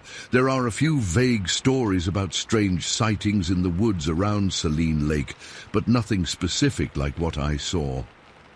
Sometimes I wonder if I'm the only one who's encountered this thing, or if others have seen it but, like me, were too afraid of ridicule to come forward. About a month after it happened, I looked at my Google Maps timeline, just to confirm I wasn't somehow making all this up in my head. Sure enough, there I was, the blue dot showing me at Camel Slough at exactly the time I remembered. It's strange how much comfort I took in that simple confirmation that at least I was where I said I was. I've never gone back to fish that spot. I still go to Glen Lake occasionally, but I stay in the main lake areas, never venturing back into Camel Slough. It's not just fear, though I'd be lying if I said I wasn't afraid. It's also this weird feeling of having intruded on something, like I witnessed something I wasn't supposed to see. Sometimes I wonder if it lived in that abandoned camp. Was it just coming back from a swim when I spotted it? Does it still live there? Are there more of them? The questions keep me up at night sometimes. I've tried to come up with rational explanations. Maybe it was a person with some kind of condition. Maybe it was someone playing a prank. But deep down, I know what I saw wasn't human, at least not fully. The proportions, the movement, the hair, it was something else. The detail that sticks with me most is how naturally it used its hand to steady itself. That was such a human gesture. Whatever this thing was, it wasn't just some animal. It thought and moved like us in some ways. I've seen bears in the wild before. I've encountered all kinds of wildlife living here in Louisiana. This wasn't any known animal. The way it ran upright, the shape of its body, those almost human hands, it was something in between. I've only told 3 people about this. Mike, my brother, and now my wife. My brother suggested I report it to some cryptid research group, but I never did. What would I say? I didn't have photos or footprints or any evidence beyond my own eyewitness account. And honestly, I wasn't looking for that kind of attention. Last year, Mike suggested we go back together, maybe set up some trail cameras near that old camp. Part of me is curious, but a bigger part wants to leave it alone. What if we did find something? What then? And what if it didn't want to be found? The thing that haunts me most isn't the fear I felt in that moment. It's the implications of what I saw. If this thing exists, this creature that's not quite human but not quite animal, what else is out there that we don't know about? How many other things are living in the shadows of our world, just out of sight? I still go fishing almost every weekend, just not there. Sometimes when I'm out on the water, I catch myself scanning the shoreline, watching for movement. I'm more aware of sounds now, splashes that seem too big for a fish, rustling in the underbrush that could be more than just the wind. I've never seen anything like it again. Part of me hopes I never do. But another part wonders if it saw me too, if it went back to wherever it came from and told others about the human in the metal boat who fled at the sight of it. Maybe it's telling its own version of this story right now. Story 8. I've been a logger my whole life, 23 years cutting timber around Pineville, Louisiana, and I never expected to see something that would make me question everything I thought I knew about these woods. I'm not a guy who believes in monsters or anything like that. I'm pretty straightforward. I cut trees, I go home, I have a beer, and I don't worry about much else. At least that's how it used to be. This happened back in August 2000, and I still don't talk about it much. People look at you different when you tell them you've seen something unexplainable. Even my wife wasn't sure what to think when I came home that first day. I was shaking and couldn't even finish my dinner, but I know what I saw, plain as day, and nothing's going to convince me otherwise. It was August 22nd, hot as hell like it always is down here in late summer. The humidity was so thick you could practically swim through it. I remember my shirt was completely soaked through by 10 a.m., and I had already gone through my first gallon jug of water. I was working a section of forest about 15 miles outside of town, cutting timber on some private land. The owner wanted to clear about 3 acres for some development project. I was by myself that day. My usual partner Steve had called in sick. His kid had some kind of stomach bug. So there I was, alone with my equipment, working my cutter through a stand of pines. Around 1 p.m., I stopped to eat my lunch. I was sitting in the cab of my machine, just about to unwrap my sandwich, when I noticed something moving in the tree line, about 75 yards away. At first I thought it was a horse. We get that sometimes. People around here let their livestock roam, and occasionally they wander into logging areas. It was partially hidden behind some bushes, but I could see something large and dark. I figured I'd better scare it away before it got too close to the equipment, so I revved the engine of my cutter a few times and rattled the boom arm. That's when it turned around, and I felt my blood run cold. It stood up. This thing, it wasn't a horse. It wasn't anything I'd ever seen before. It was standing on 2 legs, like a man, but it was massive. Had to be at least 7 or 8 feet tall. And it was covered head to toe in this thick, long, jet black hair. Not fur exactly, more like hair, longer in some places than others. I just sat there frozen, my sandwich forgotten in my hand. I couldn't believe what I was seeing. The creature just stood there for a moment, staring in my direction. I don't know if it could see me through the cab windows, but it definitely knew something was there. Then it turned and started moving away, walking upright on 2 legs toward a logging road about 50 yards to the west. It moved with this weird gait, not like a person exactly, but definitely bipedal. Its arms were really long, hanging down almost to its knees. I don't know what came over me, but I put down my sandwich, got out of the cab, and started following it. Maybe it was curiosity, maybe it was just pure disbelief, but I had to get a better look. I kept my distance, though, staying about 100 yards behind it. The creature moved quickly despite its odd gait. It reached the logging road and continued across it toward Flag Creek. When it got to the water's edge, I was close enough to see it clearly. The thing was massive. Broad shoulders, narrow waist, completely covered in that black hair. And the smell, I caught a whiff of it even from that distance, like wet dog and something rotten all mixed together. Then it did something I didn't expect. It jumped into the creek and tried to swim across. The water was high from recent rains, maybe 15 feet across and 5 or 6 feet deep in the middle. The creature wasn't a good swimmer. It thrashed around, struggling to keep its head above water. I just stood there watching, my heart pounding so hard I could feel it in my throat. When it reached the other bank, it pulled itself out of the water. Then it turned and looked directly at me. I couldn't see its face clearly through all the hair, just these dark eyes reflecting the sunlight. We stared at each other for what felt like forever, but was probably only a few seconds. Then it turned and disappeared into the thick woods on the other side. I must have stood there for 10 minutes, not moving, barely breathing. When I finally came to my senses, I went back to my equipment and just sat in the cab. My hands were shaking so bad I couldn't even hold my water bottle properly. I tried to convince myself I'd seen a bear walking on its hind legs, or maybe some guy in a costume playing a prank. But I knew better. No bear moves like that, and no human is that big or has proportions like that. I finished my shift in a daze. I didn't tell anyone what I'd seen that day, not even when I got home. I was afraid my wife would think I was crazy, or that I'd been drinking on the job. I barely slept that night. Just kept seeing those eyes looking back at me from across the creek. The next day I was back at work, but I couldn't focus. I kept looking over my shoulder, scanning the tree line. Steve was still out sick, so I was alone again.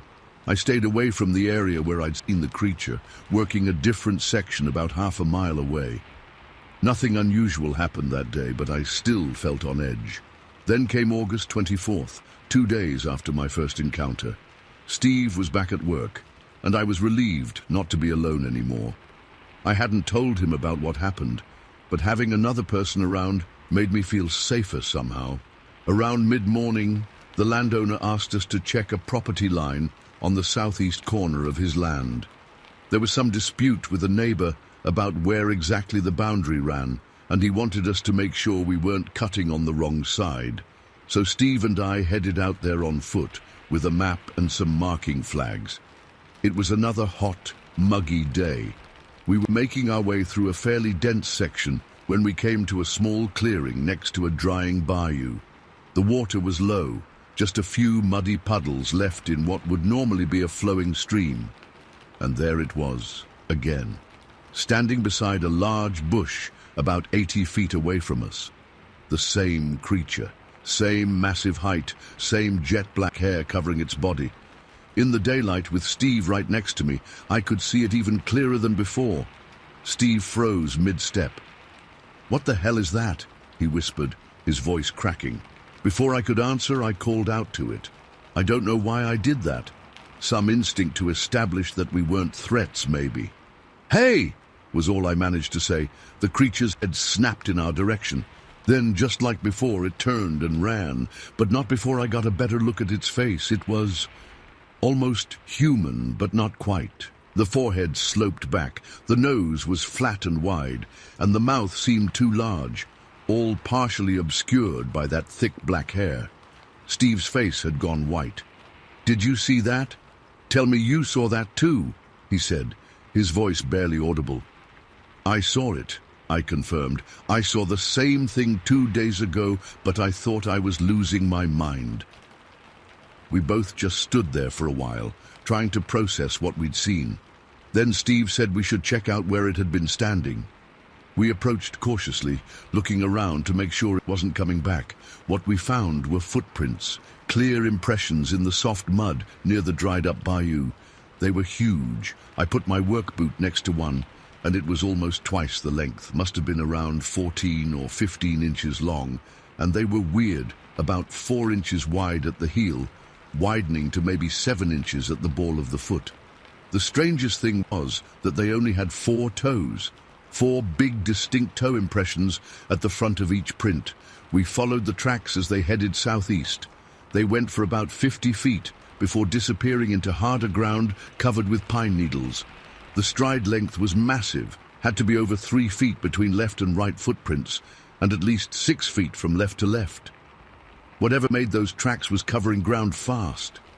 Steve and I looked at each other, and I could see he was as shaken as I was. "We need to tell someone," he said. I nodded, and we went straight back to tell the landowner. I half expected him to laugh at us, but he took it seriously.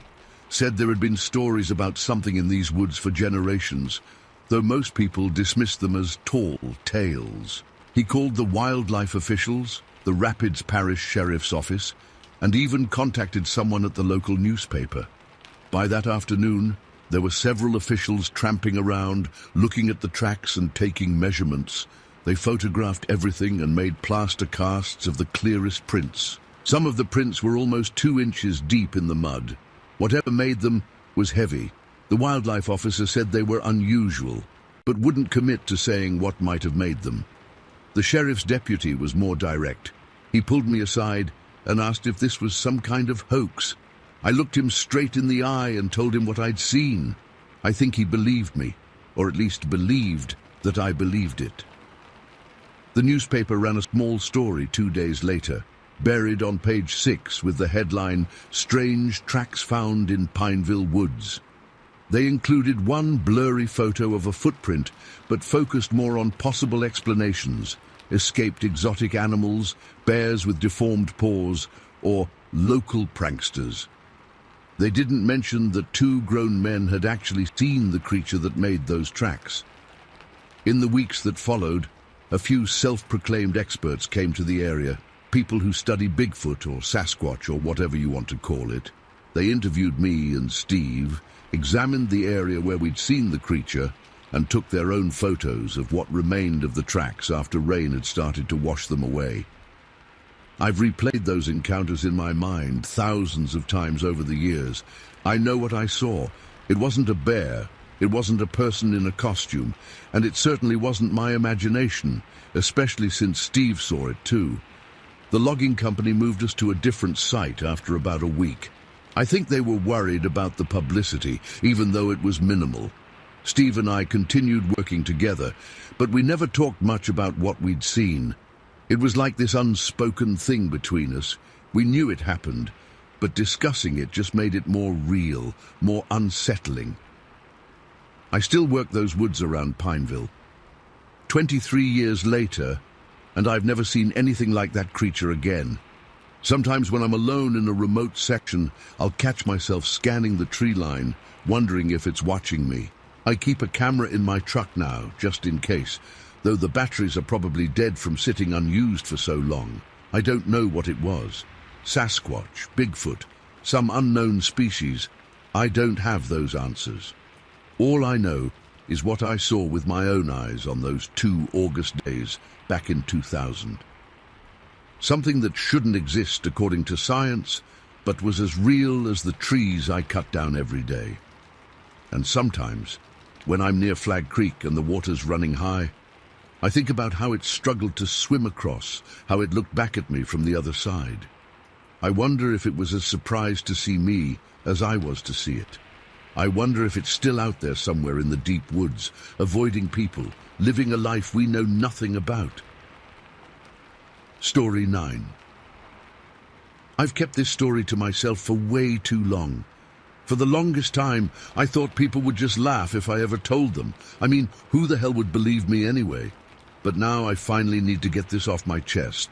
This happened in spring of 2009, or maybe it was 2010. I can't be 100% sure anymore. I was living in Bentonville, Arkansas at the time. It was just a regular workday morning, and I was driving to my job in my old Jeep Wrangler. I always loved taking the top off when the weather got nice, and that morning was perfect. Cool but not cold, clear skies, you know the kind. I decided to take the back roads between Bentonville and Bella Vista instead of the main highway. This was before they put in all those bike trails, so it was pretty isolated back there. Just winding roads cutting through dense woods and hills. I was probably about 15 minutes into my drive, sipping my coffee, thinking about the day ahead, when everything changed. I rounded this bend where the road dips down and then climbs again. The sun was just coming up over the trees, casting these long shadows across the road. That's when I saw it. I'll never forget this as long as I live. On the hillside to my right, this massive shape moved through the trees. At first, my brain couldn't process what I was seeing. It was taking these huge strides down the hill, just 3 giant steps, and it had covered about 30 feet of steep hillside. The movement was what caught my eye first. Fluid but powerful, nothing like how a person moves. I slowed down, not believing what I was seeing.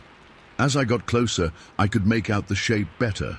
It was massive, like not just tall, but broad, the kind of size that makes you instantly realize how small and vulnerable you are. I was approaching a stop sign at the bottom of the hill, so I had to slow down anyway. That's when the thing seemed to notice me. I swear to God, it tried to hide behind a tree. But here's the thing, it was way too big for the tree it chose. This was like a grown man trying to hide behind a broomstick. The tree might have been a foot in diameter, but this creature was just massive. What it did next is what really freaked me out. It kept peeking out from behind the tree, like a kid playing hide and seek. One side, then the other. It would look at me, duck back, then peek again from the other side. But it wasn't playful. There was this curiosity in the movement, like it was studying me. I sat there at that stop sign, coffee forgotten in my hand, just staring. The thing was swaying slightly, shifting its weight from foot to foot as it watched me. I could see it clearly now, and I'm not exaggerating when I say it was between 7 and 8 feet tall. It had this long, shaggy hair covering its body, a brown-reddish color with these streaks of silvery blonde running through it. The hair looked about 4 to 5 inches long, and it moved in the light breeze. Its chest was massive, probably 4 feet across, easy. The muscles were defined even under all that hair. I remember thinking it had to be male because of the build. Just incredibly powerful looking. The arms hung down much lower than a human's would, almost to the knees. What really got me was the face. I couldn't make out detailed features from that distance, but it wasn't hidden by hair like you sometimes see in those blurry photos. It had a prominent brow ridge and a wide, flat nose. The eyes were dark and deep-set, and they were fixed right on me. I realized I was completely exposed in my Jeep with no top. There was nothing between me and this thing except about 40 yards of open space. My heart was pounding so hard I could feel it in my throat. My hands started shaking. I remember having this crystal-clear thought. If it decides to come after me, there's absolutely nothing I can do. It wasn't threatening me, just watching, but I wasn't about to stick around and see if it stayed friendly. I hit the gas and took off, probably faster than I should have on those winding roads. I kept checking my rear-view mirror, half expecting to see it running after me, but there was nothing. I made it to work somehow, though I don't remember much of the drive. I was in shock. I went through the whole day in a daze, trying to process what I'd seen. I kept asking myself if it was real or if my mind was playing tricks on me. But I knew what I saw. For 2 weeks, I didn't tell anyone, not a single person. I was afraid of the ridicule. I mean, who reports a Bigfoot sighting and doesn't get laughed at? I'd always been the practical one in my family, not the type to believe in monsters or ghosts or any of that stuff. But now, I'd seen something I couldn't explain, and I had no idea what to do with that information. Finally, I broke down and told my mom. We were having dinner at her place, just the two of us, and it just came out. I expected her to think I was crazy or at least be skeptical, but instead she got up without saying anything and went to a stack of newspapers she kept. She pulled out this local paper from Salome Springs and handed it to me. There it was, right on the front page. 2 other Bigfoot sightings in the same area where I'd seen mine. The first one was about this couple who had parked in a secluded spot, probably making out, though the article didn't say that. They reported that a Sasquatch had walked up to their car and was looking in at them through the windows. They said they were terrified and sat frozen until it finally walked away. The second story was even wilder. This fisherman was out on his boat in one of the small lakes in the area when a Sasquatch supposedly jumped from a hill onto a rock outcropping, landing just a few feet from his boat. The guy said he'd never rowed so fast in his life. Reading those stories gave me chills. These people had seen the same thing I had in the same general area. I wasn't crazy after all, or if I was, at least I wasn't the only one. Later that year, around November or December, I went hunting with my nephew near Huntsville, about an hour east of Bentonville. It had snowed a couple of days before, and there was still a light covering on the ground in shaded areas. We were walking through this valley that was pretty remote, probably 15 miles from the nearest house. That's when we found the tracks. They were huge barefoot prints in the snow, way bigger than any human foot I'd ever seen. And there wasn't just one set. There were several in different sizes. Some were massive, like the creature I'd seen, but others were smaller, like maybe juveniles or females. They crossed our path and continued up the hillside. My nephew didn't want to believe it. He kept saying they were just deer tracks that had melted and reformed, or maybe some local kids playing a prank. But I knew better. The stride length alone was impossible for a human to make. These were 4 or 5 feet apart, and the impression was deep, like whatever made them was incredibly heavy. I didn't push it with him. I could tell he was uncomfortable with the whole thing. We finished our hunting trip without mentioning it again, but those tracks just reinforced what I already knew. My girlfriend at the time didn't believe me at first either. She'd laugh it off whenever I brought it up, calling me Bigfoot hunter as a joke. But over time, as I kept telling the story exactly the same way, no embellishments, no changes to the details, she started to believe me. She said it was my certainty that convinced her. I wasn't trying to make it sound crazier than it was. I was just reporting what I'd seen, plain and simple. I've gone back to that area a few times over the years, hoping to catch another glimpse, but I never have. They've developed a lot of it now with those bike trails and new housing. I wonder sometimes if that's pushed these creatures further into the wilderness. I still don't know exactly what I saw that morning. Sasquatch, Bigfoot, whatever you want to call it. All I know is that it was real, it was massive, and it was definitely not human. It wasn't a bear standing on its hind legs or some guy in a costume. The way it moved was too fluid, too natural. The memory of those eyes still gives me goosebumps. There was intelligence there, curiosity. It was studying me as much as I was studying it. Sometimes I wonder what would have happened if I'd stayed longer or tried to communicate somehow. But then I remember the sheer size of the thing, how exposed I was in my topless Jeep, and I know I made the right call getting out of there. I don't expect everyone to believe me. Hell, I probably wouldn't believe it either if someone else told me this story. But I know what I saw that spring morning in the Ozarks. I know those tracks in the snow were real. And I know those other people who reported sightings weren't making it up either. There's something out there in those woods. Something that most people think is just a legend or a hoax, but it's not. I've seen it with my own eyes, and nothing anybody says will ever convince me otherwise. I still drive those back roads sometimes, early in the morning when there's no one else around. I still look at that hillside every time I pass it. And sometimes, just sometimes, I swear I can feel something watching me from the trees. Something curious. Something wild. Something that shouldn't exist, but does. Story 10. I've never told this story to many people, Most folks just look at me like I'm crazy or making it up for attention.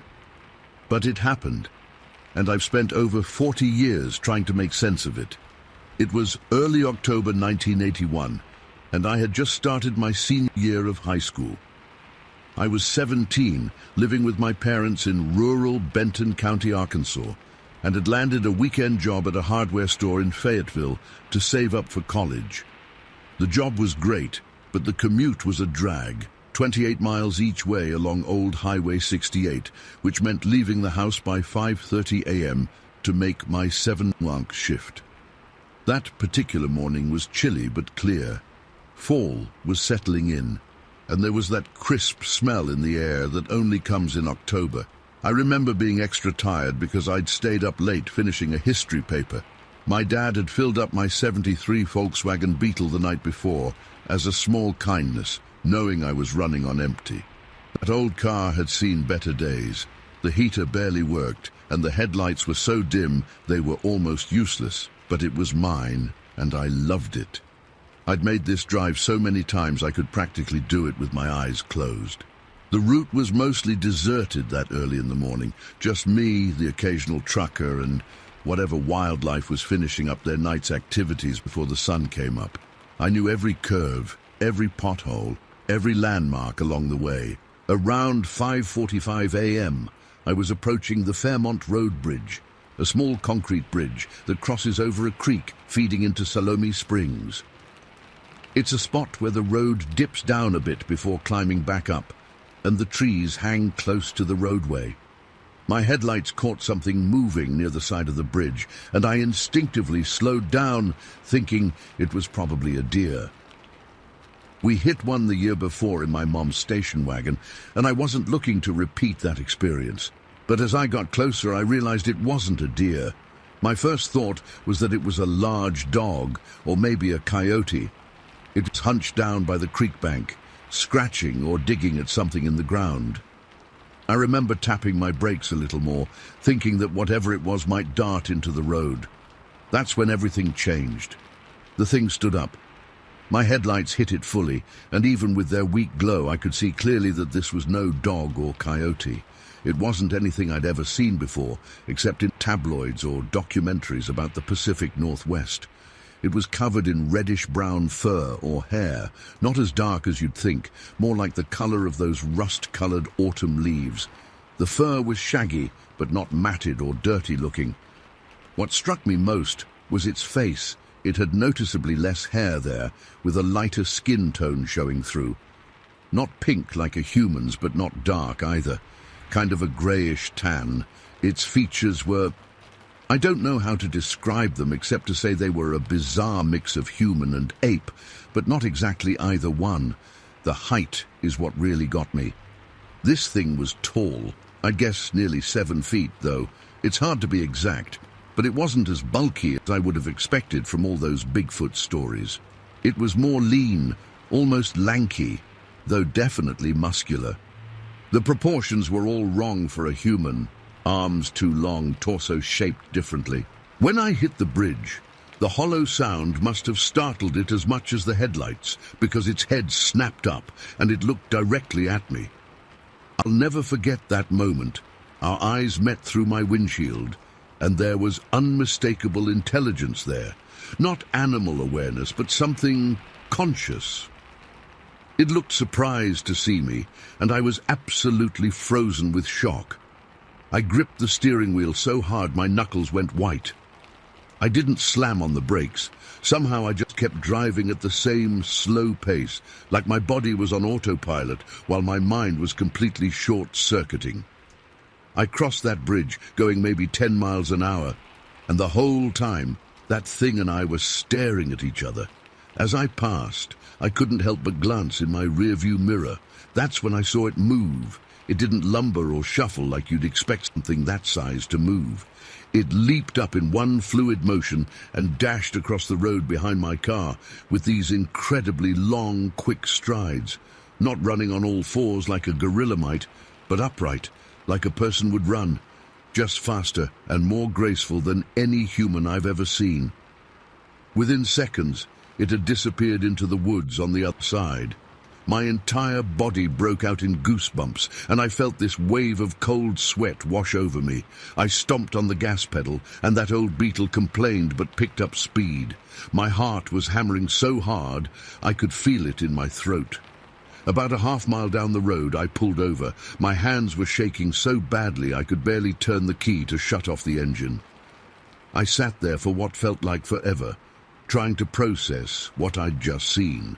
Part of me wanted to turn around and go back, to prove to myself that I hadn't imagined it. But a bigger part was absolutely terrified of seeing it again. I remember looking at the dashboard clock. It was 5:52 a.m. The whole encounter couldn't have lasted more than a minute, but it felt like time had stretched out somehow. I sat there until 6:05, debating what to do. Finally, I started the car back up and continued to work. What else could I do? All day at the hardware store, I was distracted. Mr. Jennings, my boss, asked if I was feeling sick because I kept zoning out while restocking mails or helping customers. I told him I hadn't slept well, which wasn't exactly a lie. On my lunch break, I went to the public library across the street and looked up everything I could find about Sasquatch or Bigfoot sightings in Arkansas. There wasn't much. A few old newspaper clippings about strange sightings in the Ozarks, but nothing concrete. Nothing that matched what I'd seen. I kept thinking about how it had been digging at the ground by the bridge. The motion reminded me of footage I'd seen of chimpanzees foraging for food. Methodical, using its fingers rather than pawing at the dirt like a dog would. Was it looking for grubs, roots, something else? And the way it ran, not lumbering or awkward, but with this fluid, athletic motion that seemed impossible for something that size. When I drove home that evening, I deliberately took a different route.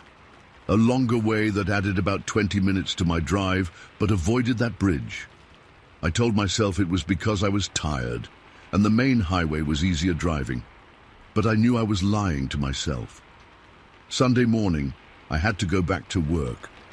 I convinced myself that what I'd seen had been a bear, maybe standing momentarily on its hind legs, and my tired mind had exaggerated the details. I took the normal route, but I timed it so I'd be passing the bridge area when it was a little lighter out, around 6:15 instead of 5:45. As I approached the bridge, I slowed down, heart racing again. Part of me was hoping to see it again to confirm I wasn't crazy, and part of me was praying I wouldn't.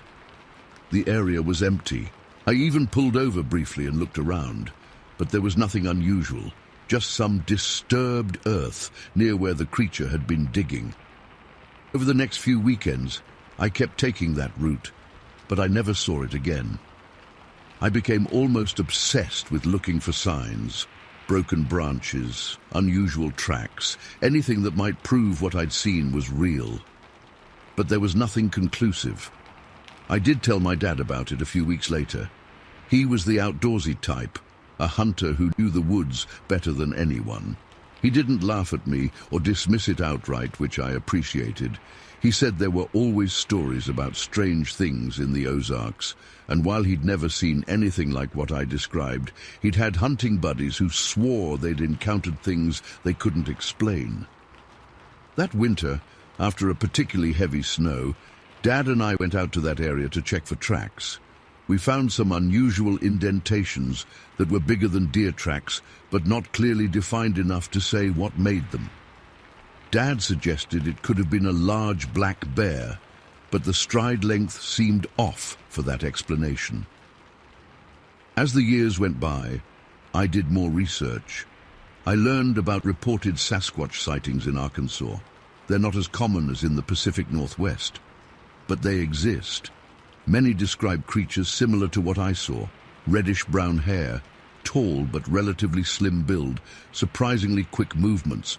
I graduated, went to college, got a job, had a family, life moved on. But I never forgot that morning. I've gone back to that spot numerous times over the decades, but I've never seen anything like it again. Sometimes I wonder if I imagined the whole thing, if it was just a bear or even a person in the dim light. But then I remember the look in its eyes when it realized I was there. and I know what I saw wasn't human or any known animal. The encounter changed me in ways I still don't fully understand. I became more open-minded about things that science can't yet explain. I developed a deep respect for wilderness areas and the possibility that there are things out there we don't comprehend. And I never, ever drive through remote areas before dawn without scanning the roadside carefully. Last year, I took my 16-year-old grandson camping near Salome Springs. We didn't talk about Sasquatch or my experience, but sitting by the campfire, he asked me if I believed there were things in the woods that haven't been discovered yet. I told him I did. Some mysteries aren't meant to be solved, just experienced. I still drive past that bridge sometimes when I visit my sister in Fayetteville. It looks different now. They widened the road in the late 90s, and some of the thick forest has been cleared back. But every time I cross it, I slow down and look toward that spot by the creek, half expecting to see a tall figure with reddish-brown fur, digging in the earth with surprisingly human-like hands. I never have.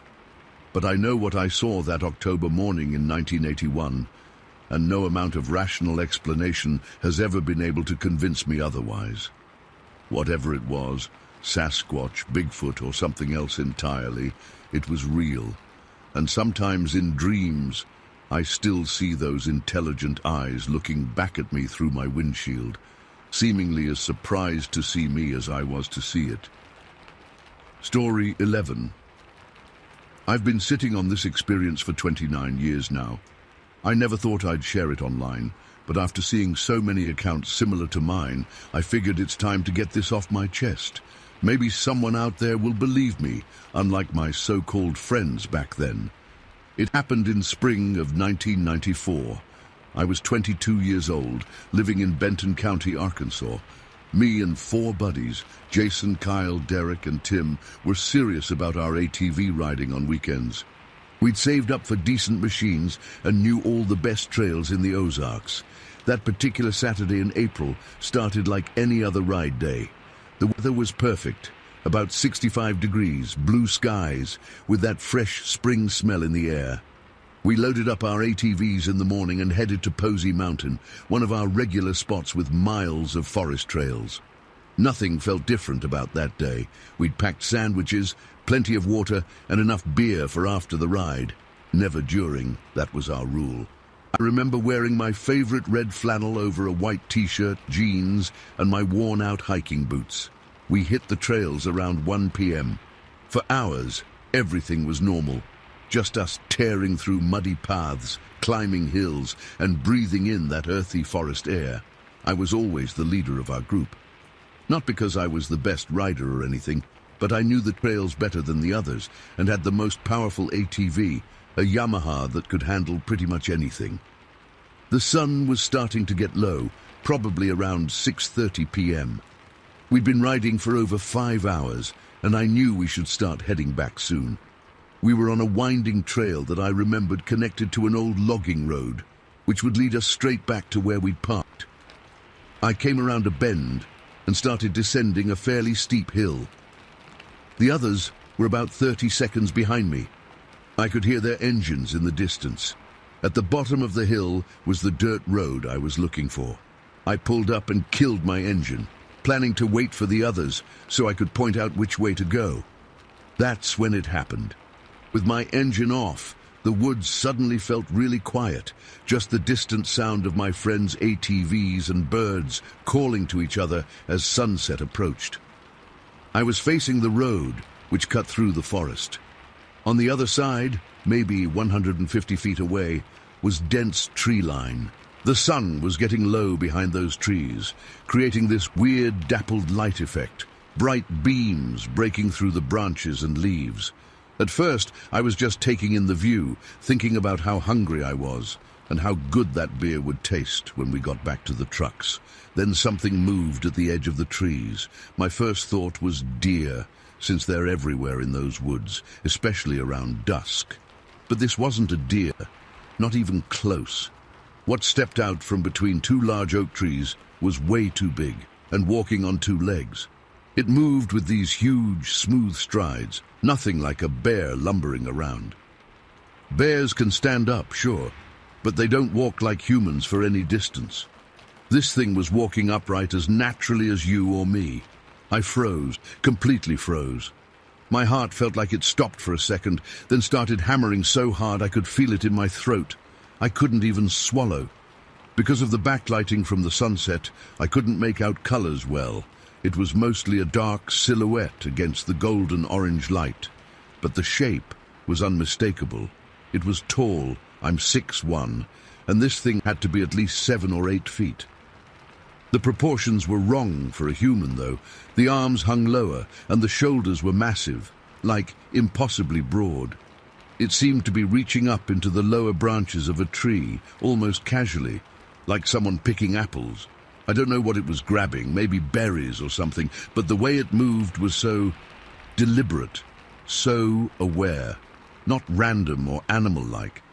I sat there on my ATV, afraid to move a muscle. I wasn't breathing. Part of me wanted to start my engine and get the hell out of there, but a bigger part was terrified that any noise would draw its attention to me. The thing, and I didn't even want to put a name to it at that moment, was covered in hair. Not fur like a bear, but hair that hung from its body. Even from that distance, I could see it moving slightly in the breeze. The hair covered everything, its arms, legs, torso, and what I could see of its face. The face is what got me. It wasn't flat like a gorilla's. It had a brow ridge and what looked like a flatter nose. More human-like, but definitely not human. I couldn't make out eyes or details because of the distance and lighting, but I could tell it was scanning the area as it moved. It took about 5 steps along the tree line, each one covering way more ground than a normal human stride. The way it walked was fluid, heel to toe like a person, not the awkward gait of a bear on hind legs. And it was thin compared to a bear. Bears have this bulky, barrel-shaped torso. This had a narrower waist and longer legs. The proportions were all wrong for any animal I knew. I was just starting to consider if I was hallucinating when I heard the others' ATVs getting closer.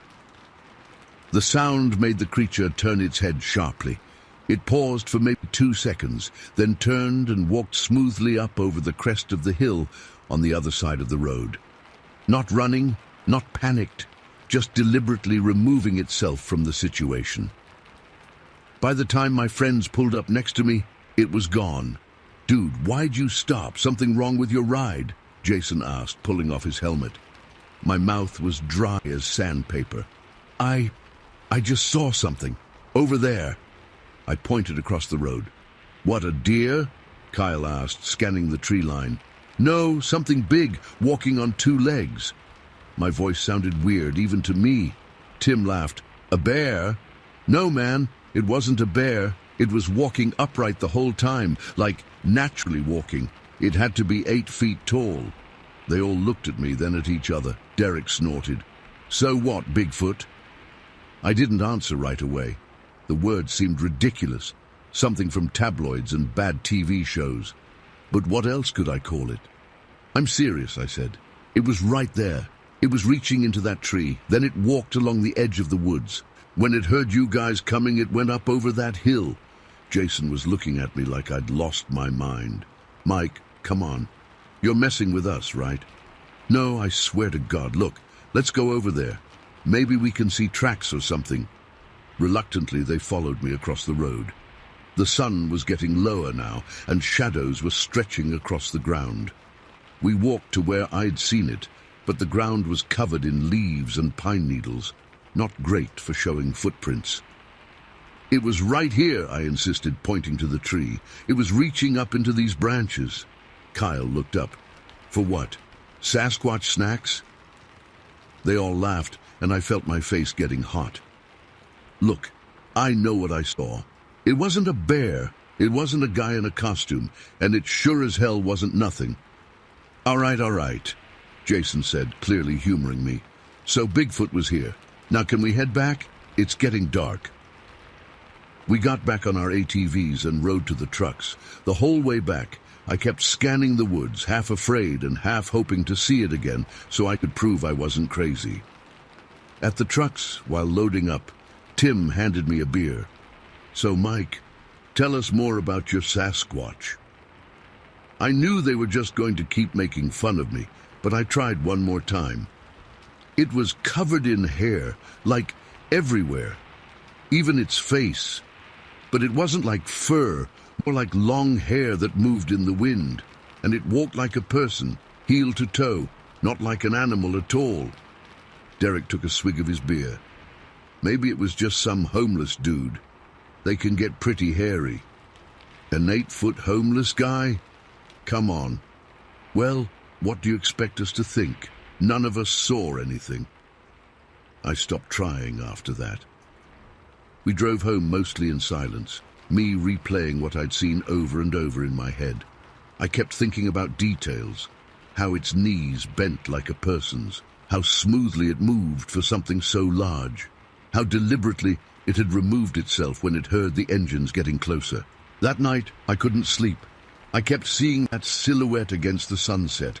I tried researching Sasquatch sightings in Arkansas, but this was 1994. No smartphone, no Google, just encyclopedias and whatever books the local library had. I found some general information about Bigfoot, but nothing specific to Benton County or Posey Mountain. Over the next few weeks, I went back to that spot 3 times by myself. I never saw it again, but each time I'd sit quietly on my ATV at the bottom of that hill, engine off, just watching and listening. I found nothing conclusive, no hair samples, no clear footprints, just an odd break in some lower branches of that tree I saw it reaching into. My friends never let me live it down. Any time we'd go riding, they'd make jokes about Mike's hairy friend, or ask if I'd packed bananas for Bigfoot. Eventually, I stopped bringing it up. Then, over time, we all grew up, got jobs, started families, and the ATV group dissolved naturally as life pulled us in different directions. But I never forgot what I saw, never stopped wondering about it, never stopped scanning the tree line whenever I was in the woods. What bothers me most is that before that day, I was the skeptical one. I never believed in cryptids or monsters or anything I couldn't explain with logic. I used to laugh at unsolved mysteries with my mum, telling her how gullible people were. But after what I saw, I couldn't be so dismissive anymore. The creature I saw wasn't mythical or magical. It was flesh and blood, something real moving through the woods of Arkansas, something science hasn't classified or explained, something that's learned to avoid humans exceptionally well. I'm 51 now. I've told this story maybe 5 times in my adult life, and I've been met with the same skepticism every time. I get it. If someone told me this story before 1994, I wouldn't have believed them either. But I know what I saw walking along that tree line in the golden evening light. I know it wasn't a bear, wasn't a man, wasn't any animal officially recognized by science. It moved with purpose and intelligence. It reacted to the sound of engines with caution, but not panic.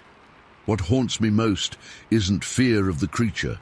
It showed no aggression or even interest in me. What haunts me is that something that large, that significant, could exist in our world and remain largely undocumented. How many other wonders and mysteries are out there, just beyond the edges of our trails, living entire lives parallel to ours, but rarely intersecting? I've never been back to Posey Mountain, not because I'm afraid, but because some part of me wants to preserve that moment exactly as it happened. I don't need proof anymore. I don't need validation. I know what I saw, and sometimes that's enough. Story 12. I still can't sleep right since it happened. Even now, typing this with shaking hands at 3 a.m. because the nightmares won't stop.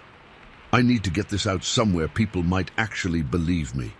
It was late August 2005, and I was visiting my family in McLean County, North Dakota. I'm Jason Redcloud. My cousin Layla and I had driven to Minot that Friday for a concert. Nothing major, just a local band, but a rare chance for some excitement in our rural area. The drive back was what changed everything. For context, McLean County is mostly farmland, scattered small towns and patches of woods, especially near the Missouri River and Lake Sakakawea. Our family has lived here for generations, and I thought I knew those roads like the back of my hand. It was around 2:30 a.m. when we were heading home on Country Road 7, about 3 miles from my Uncle Thomas's place where we were staying. The road was pitch black except for our headlights, typical for rural North Dakota. We were both tired but wide awake enough, talking about the concert. That's when I saw it. At first, I thought it was just a shadow or maybe a deer, but then our headlights fully caught it. Standing directly in the northbound lane was something I still struggle to describe without sounding crazy. It was massive, easily 7 to 8 feet tall, covered in dark brown matted hair or fur. It wasn't a bear. Bears don't stand that straight, and they don't have that silhouette. This thing was upright, with impossibly broad shoulders and long arms. "What the fuck is that?" I remember Layla screaming. I slammed on the brakes instinctively, fishtailing slightly on the gravel shoulder. The truck skidded to a stop maybe 50 feet from whatever it was. For 3 or 4 seconds, which felt like an eternity, it just stood there, frozen in our headlights. I swear to God it turned its head to look directly at us. The face was wrong. It wasn't an animal face, but it wasn't human either. Dark, deep-set eyes reflecting our headlights like a deer's would, but in a face that had features. The nose was flat and wide, and I could make out what looked like a heavy brow ridge. Then it moved, taking 1 step toward the side of the road. That broke whatever spell had us frozen. I stomped the gas pedal and swerved around it, keeping as much distance as I could. As we passed, I hit the brakes again briefly, casting the red glow of brake lights back on it. It was now at the edge of the road, partially turned away, but I could see its massive size in profile. The shoulders hunched forward, the hair hanging from its arms. "Go! Go!" Layla was screaming, and I floored it. I'm not ashamed to admit I maxed out at about 90 mph down that country road, taking corners way too fast, gravel spitting from under the tires. We didn't say another word until we screeched into Uncle Thomas's driveway. We burst into the house, probably looking like we'd seen a ghost. Uncle Thomas was still up watching TV, and our cousin Mark was in his room. I was struggling to even form words, my hands shaking so bad I could barely turn off the truck keys. "There's something out there," Layla finally managed to say, "on County Road 7. It's not normal. Uncle Thomas has been a hunter all his life. He's the most level-headed person I know, and he didn't laugh or dismiss us. He listened as we described what we saw, asking specific questions about height, movement, and location. Could have been a moose, he suggested, but he didn't sound convinced. "No way," I said. "I've seen moose. This wasn't a moose. It was standing on 2 legs the whole time." By this point, Mark had joined us, and I could tell from his expression he believed us. There's a reason for that. Mark had told me a story last summer about hearing strange screams while camping, but he never brought it up around the others, because he thought they'd think he was crazy. "We should go back," Mark said, surprising all of us. I thought he was insane, but Uncle Thomas nodded slowly. "Get the spotlights from the garage and my rifle." 20 minutes later, we were back in 2 trucks, Uncle Thomas and Mark in one, Layla and me in mine. We'd loaded up powerful spotlights that Thomas used for night hunting, and both trucks had rifles secured. I was terrified, but somehow being with others and armed made it possible to return. We slowed as we approached the spot where we'd seen it. My hands were sweating so bad I could barely grip the wheel. Uncle Thomas pulled over exactly where I pointed out the sighting, and he got out with a flashlight to examine the ground. "There's something here," he called out after a minute. He'd found a disturbance in the gravel on the roadside, and what looked like a partial footprint in the soft dirt beyond the shoulder. It was huge, way bigger than any human foot. Thomas marked the spot with a piece of reflective tape on a fence post, then motioned for us to keep going. We drove slowly down Country Road 7, scanning the darkness with spotlights. Nothing. "If it was moving west when you saw it," Thomas reasoned, Let's cut over to Country Road 5 and see if we can spot anything in the fields. The wheat had just been harvested in most fields, leaving short stubble that made visibility decent if something was moving through them. We pulled over at a high point on Country Road 5 that overlooked a sprawling cut wheat field. That's when things got even more terrifying. We were standing outside the truck scanning with spotlights when Layla's light caught something. Two glowing eyes reflecting back from about 300 yards into the field. They were at a height that made no sense, too high for a coyote or dog, but the way they were positioned suggested the creature was on all fours. "There!" she gasped, and we all swung our lights to the spot. For a moment we could make out a large dark shape, and then the eyes disappeared as if the creature had lowered its head or laid down. We kept our lights trained on that spot, and after about 30 seconds the eyes reappeared, now lower to the ground. "It's sitting down," Mark whispered. "It knows we're watching it." Then my blood ran cold. Behind the first set of eyes, maybe 50 yards further back, two more sets of eyes reflected in our lights. 3 of them. There were 3 of these things out there. "Jesus Christ," Uncle Thomas muttered. His hand tightened on his rifle, but he didn't raise it. We stood frozen, watching this standoff for what must have been 5 or 6 minutes. None of us knew what to do. These weren't bears. They weren't any animal we recognized, and the way they were behaving, watching us watching them, felt deliberate and intelligent. Uncle Thomas finally broke the silence. "I'm calling Bill." Bill was a game warden he knew well. As he stepped away to make the call, the first creature stood up. I can't emphasize enough how unnaturally tall it was when it rose to its full height. Even at that distance, we could tell it was massive. It stood motionless, seemingly staring directly at us, while the other 2 sets of eyes remained lower to the ground. I felt like I might throw up from fear. There was something so profoundly wrong about what we were seeing. Something that didn't fit into the world as I understood it. Bill arrived about 20 minutes later, during which time the creatures hadn't moved, except for occasional shifts in the position of their eyes. When the headlights from Bill's truck swept across the field, all the eyeshine disappeared. By the time Bill joined us with his own spotlight, there was nothing to see. The creatures had either moved away or were hiding. He took our statements seriously, though, especially after Uncle Thomas showed him the partial footprint near the road. "I've heard stories," was all Bill would say. He radioed in that he was investigating a possible wildlife incident and would be out in the field. Thomas insisted on going with Bill, and Mark volunteered too. Layla and I had had enough.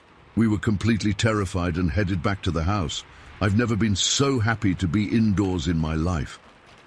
When Thomas and Mark returned around dawn, they looked shaken. They told us they'd tracked into the field with Bill, finding a distinctive smell in the area where we'd seen the eyeshine, like a mixture of strong urine and sour sweat.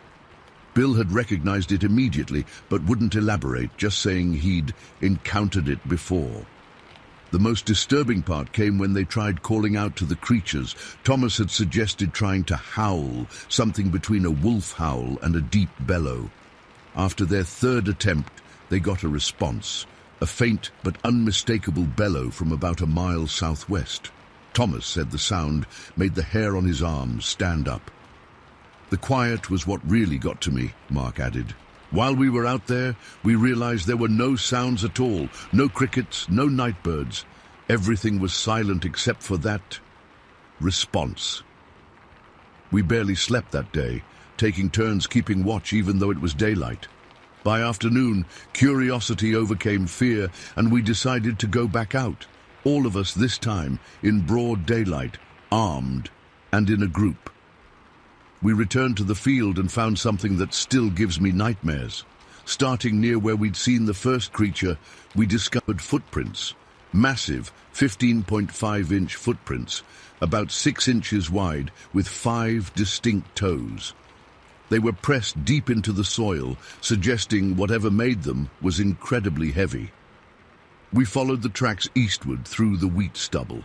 They weren't in a straight line. They zigzagged around, sometimes crossing over each other, suggesting the creatures had been moving around the area for some time. The tracks eventually led to a tree row that separated two fields. In that tree row, we found what looked like a temporary resting spot. There were piles of cut hay pulled together, creating what almost looked like nests. Several pine branches were snapped off at heights none of us could reach, and they were still oozing sap, meaning they'd been broken recently. Scattered around were sunflower stems, stripped clean of seeds. The really unsettling realization came when Thomas pointed out how the tracks followed a pattern. They stuck close to sloughs, marshy areas, and small ponds, using natural cover wherever possible. The direction they were heading pointed toward Lake Sakakawea. "They're not just wandering," Thomas said quietly. "They're moving with purpose, staying hidden, using the landscape." That night, none of us slept. We sat up with the lights on, listening to every noise outside. I kept seeing that thing standing in the road every time I closed my eyes. 2 weeks later, on September 9th, I got a call from Thomas. 6 kids from White Shield had reported seeing a tall black creature walking on 2 legs crossing BIA Road 1. Their description matched what we'd seen.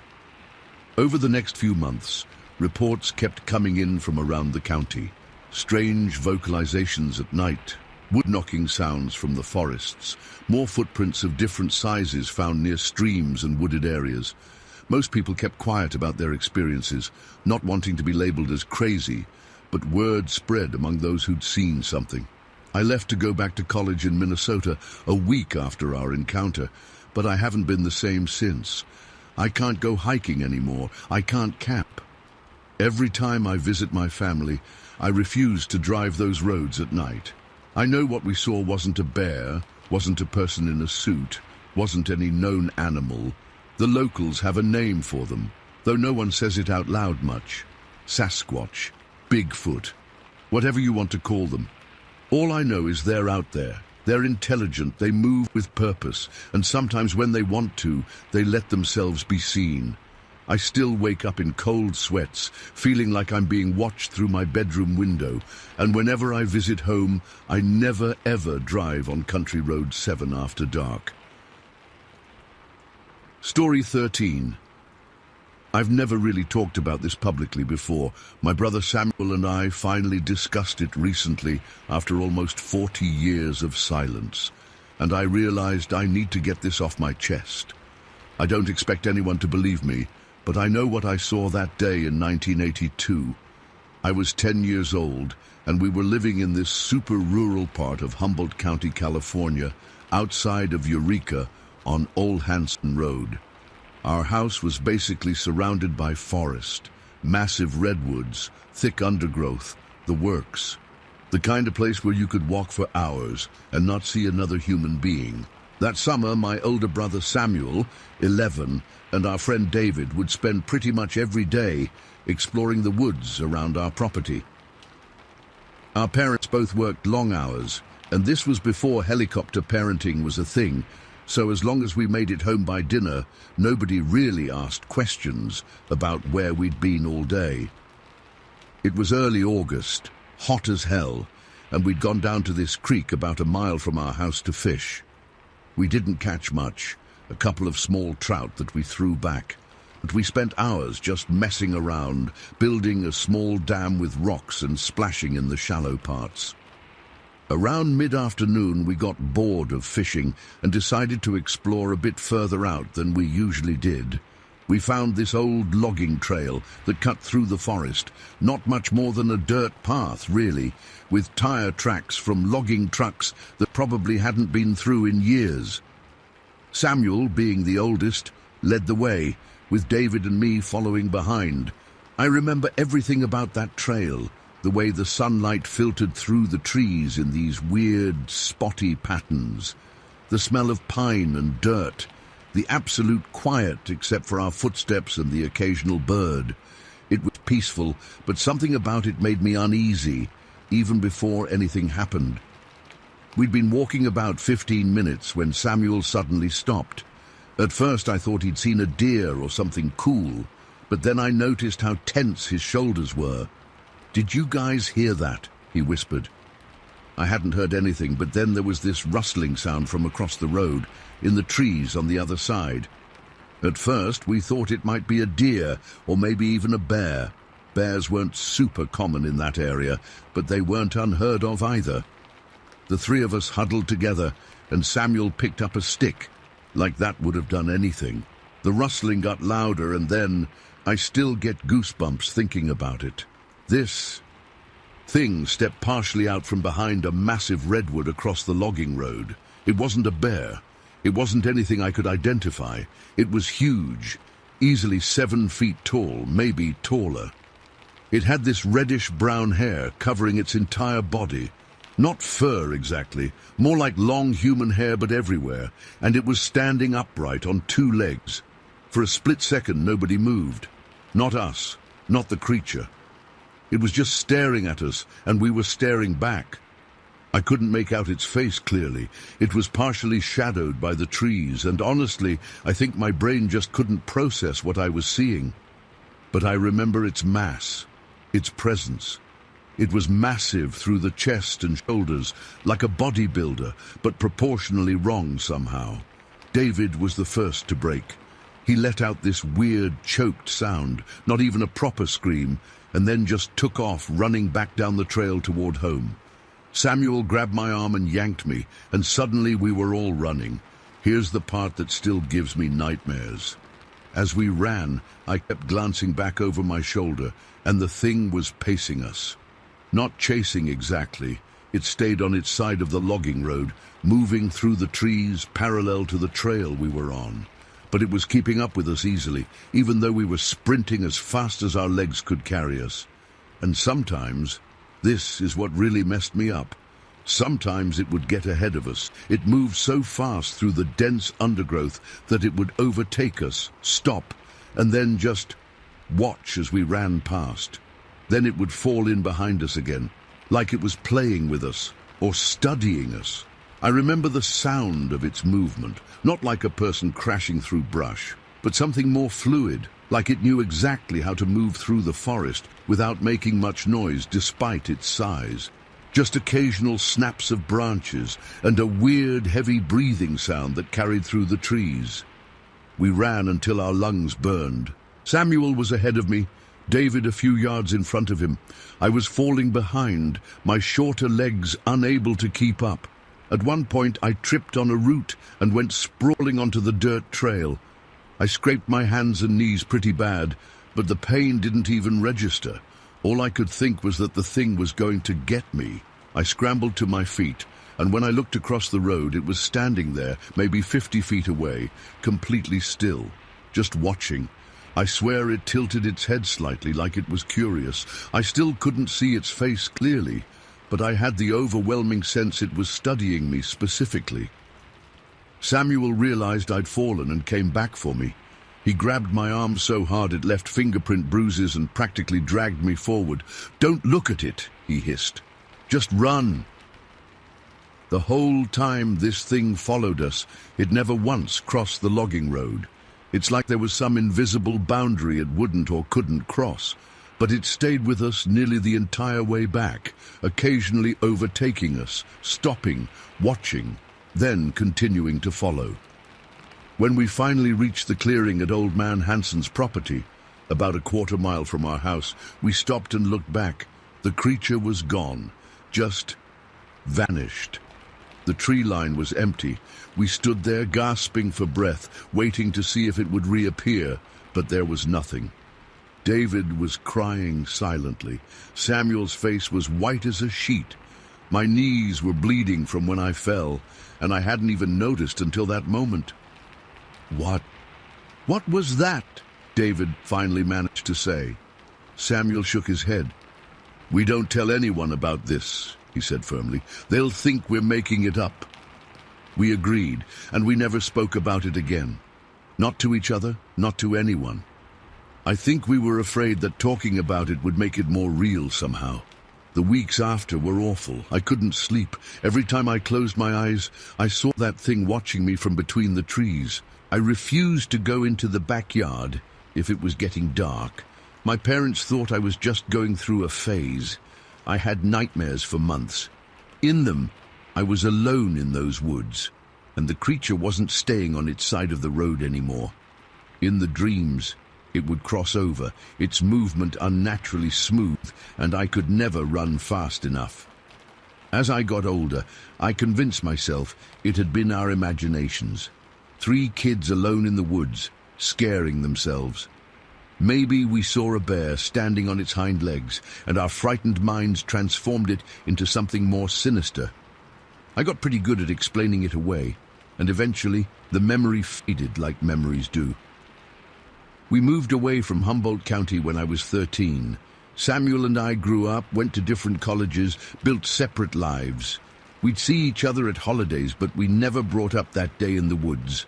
I think we both wanted to forget it. Then, last month, I went to visit Samuel at his home in Oregon. We were sitting on his deck having a beer after dinner when I suddenly felt compelled to ask him. Maybe it was because we were surrounded by trees again, or maybe it was just time. "Do you remember that day in the woods?" I said. "Outside Eureka on that logging trail." Samuel's beer bottle stopped halfway to his mouth. He set it down slowly and turned to look at me. His eyes were wide with recognition, but also something else. Fear, maybe, or relief that I had finally brought it up. "You remember it too?" he asked quietly. "I thought maybe I'd imagined it," I admitted, "or exaggerated it in my mind over the years." Samuel shook his head. "No, it was real." He took a long swig of his beer. "I've looked it up over the years, you know. There are other reports from that area. Similar things." We spent the next hour comparing our memories of that day. Our recollections matched almost perfectly. The creature's size, the reddish-brown hair, the way it paced us without crossing the road, the way it would get ahead of us and wait. "Did you ever see its face?" I asked him. Samuel was quiet for a moment. "Not clearly," he finally said, "but I remember its eyes. They didn't look animal." Neither of us said the word that was hanging in the air between us. Bigfoot, Sasquatch, because saying it out loud would make us sound crazy. But we both knew what we saw. I've spent the week since our conversation doing research. There are countless reports from Humboldt County over the decades.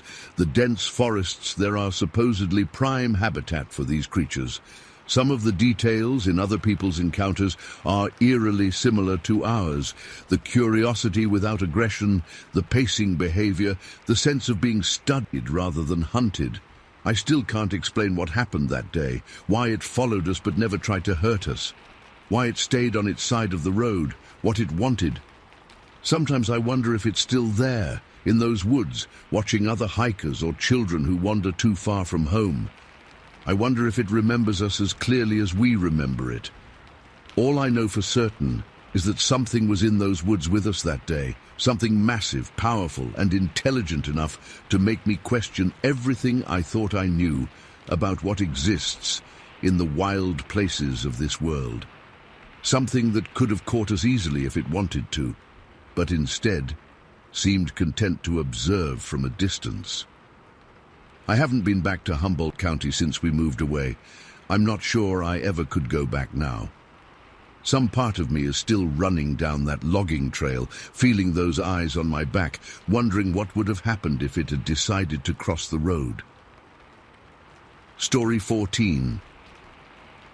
I've never shared this before, but it's been 60 years and it still keeps me up at night. I'm 75 now, and I figure if I don't get this down somewhere, it'll die with me. It happened in 1963, when I was 15, growing up in Meers Flat, California. Back then, our little mill town in Humboldt County was even smaller than it is today, just a dot on the map surrounded by redwoods so tall they blocked out the sky. That fall, me and my 2 buddies, Tommy and Steve, decided to go hunting up in the hills. We were just high school kids with our dad's rifles thinking we were men. The town was so small, everyone knew everyone's business, and there wasn't much to do except work at the mill or find your own entertainment in the woods. Hunting was what boys did. It was early November, crisp and cool, but not yet winter cold. We crossed the Eel River and started up an old logging road that hadn't been used in years. The asphalt was cracked with weeds growing through, and the forest was reclaiming the edges. We'd been up there maybe a dozen times before, usually with our dads, but this was one of our first trips alone.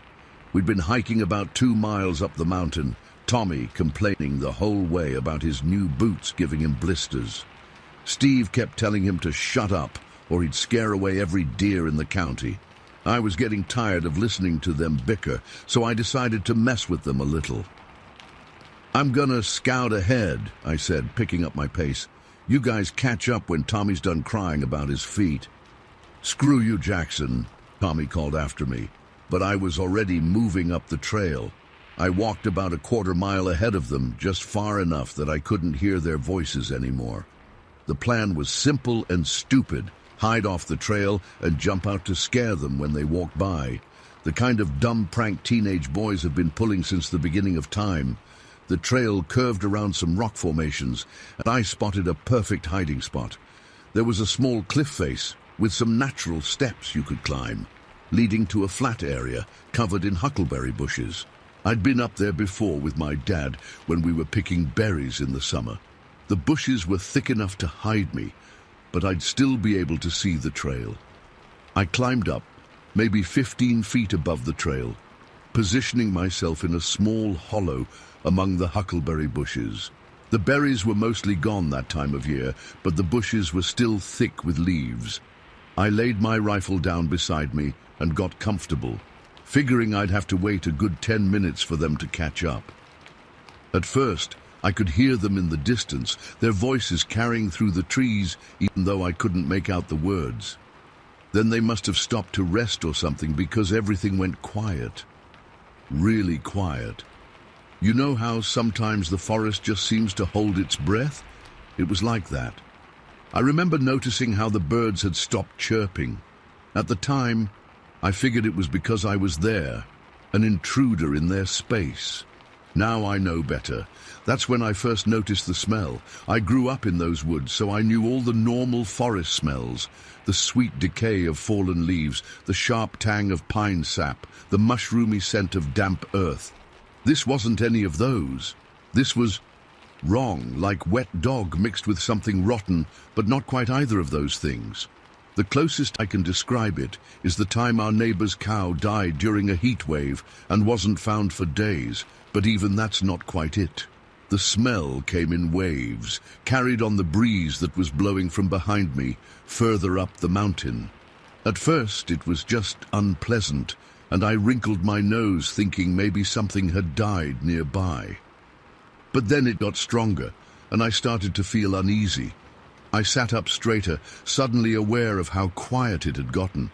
No birds, no squirrels chattering, nothing. Just that smell getting stronger. That's when I noticed movement in the huckleberry bushes about 20 feet away from me, further along the ridge. Just a slight rustle at first. I froze, thinking it might be a deer or maybe even a bear. Bears were common enough in those parts, and they love huckleberries. The bushes moved again, more deliberately this time. Not like the wind, but like something big pushing through them. My heart started hammering in my chest. I realized I'd made a terrible mistake. I was up on this ridge, away from the trail, away from my friends, with something big nearby. My rifle was beside me, but suddenly the idea of shooting at whatever it was seemed like a bad idea.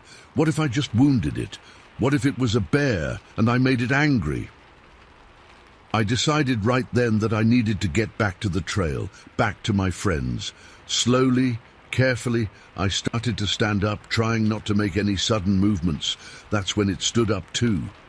I'll never forget that moment as long as I live. The thing, and I can't call it anything else, rose up from the bushes where it had been hunkered down. It didn't spring up like it was startled. It just stood, the way a person stands, except it wasn't a person. It was taller than me, maybe 6'4" or 6'5". Its body was covered in hair, not fur exactly, but hair, medium brown like a coffee stain. It had these incredibly broad shoulders, much wider than any man I've ever seen, but its waist was narrower, proportional. Its arms were long, hanging down past where a human's would end. But it was the way it moved that really got to me. It was so deliberate, so aware. It stood, and then it turned to look at me, and I saw its face. That's the part I still have trouble with, because it had a face. Not quite human, but not like any animal I knew either. Its eyes were set deep under a prominent brow, dark eyes that looked right at me, right through me. There was intelligence there, recognition. It knew what I was. We stared at each other for what felt like minutes, but was probably just a couple of seconds. I was completely frozen, unable to move, unable to even think about running. It made no sound, no threatening movement. It just looked at me with those eyes. Then it simply turned away. It didn't run. It didn't charge. It just turned and walked deeper into the forest, away from me, away from the trail where my friends would be coming.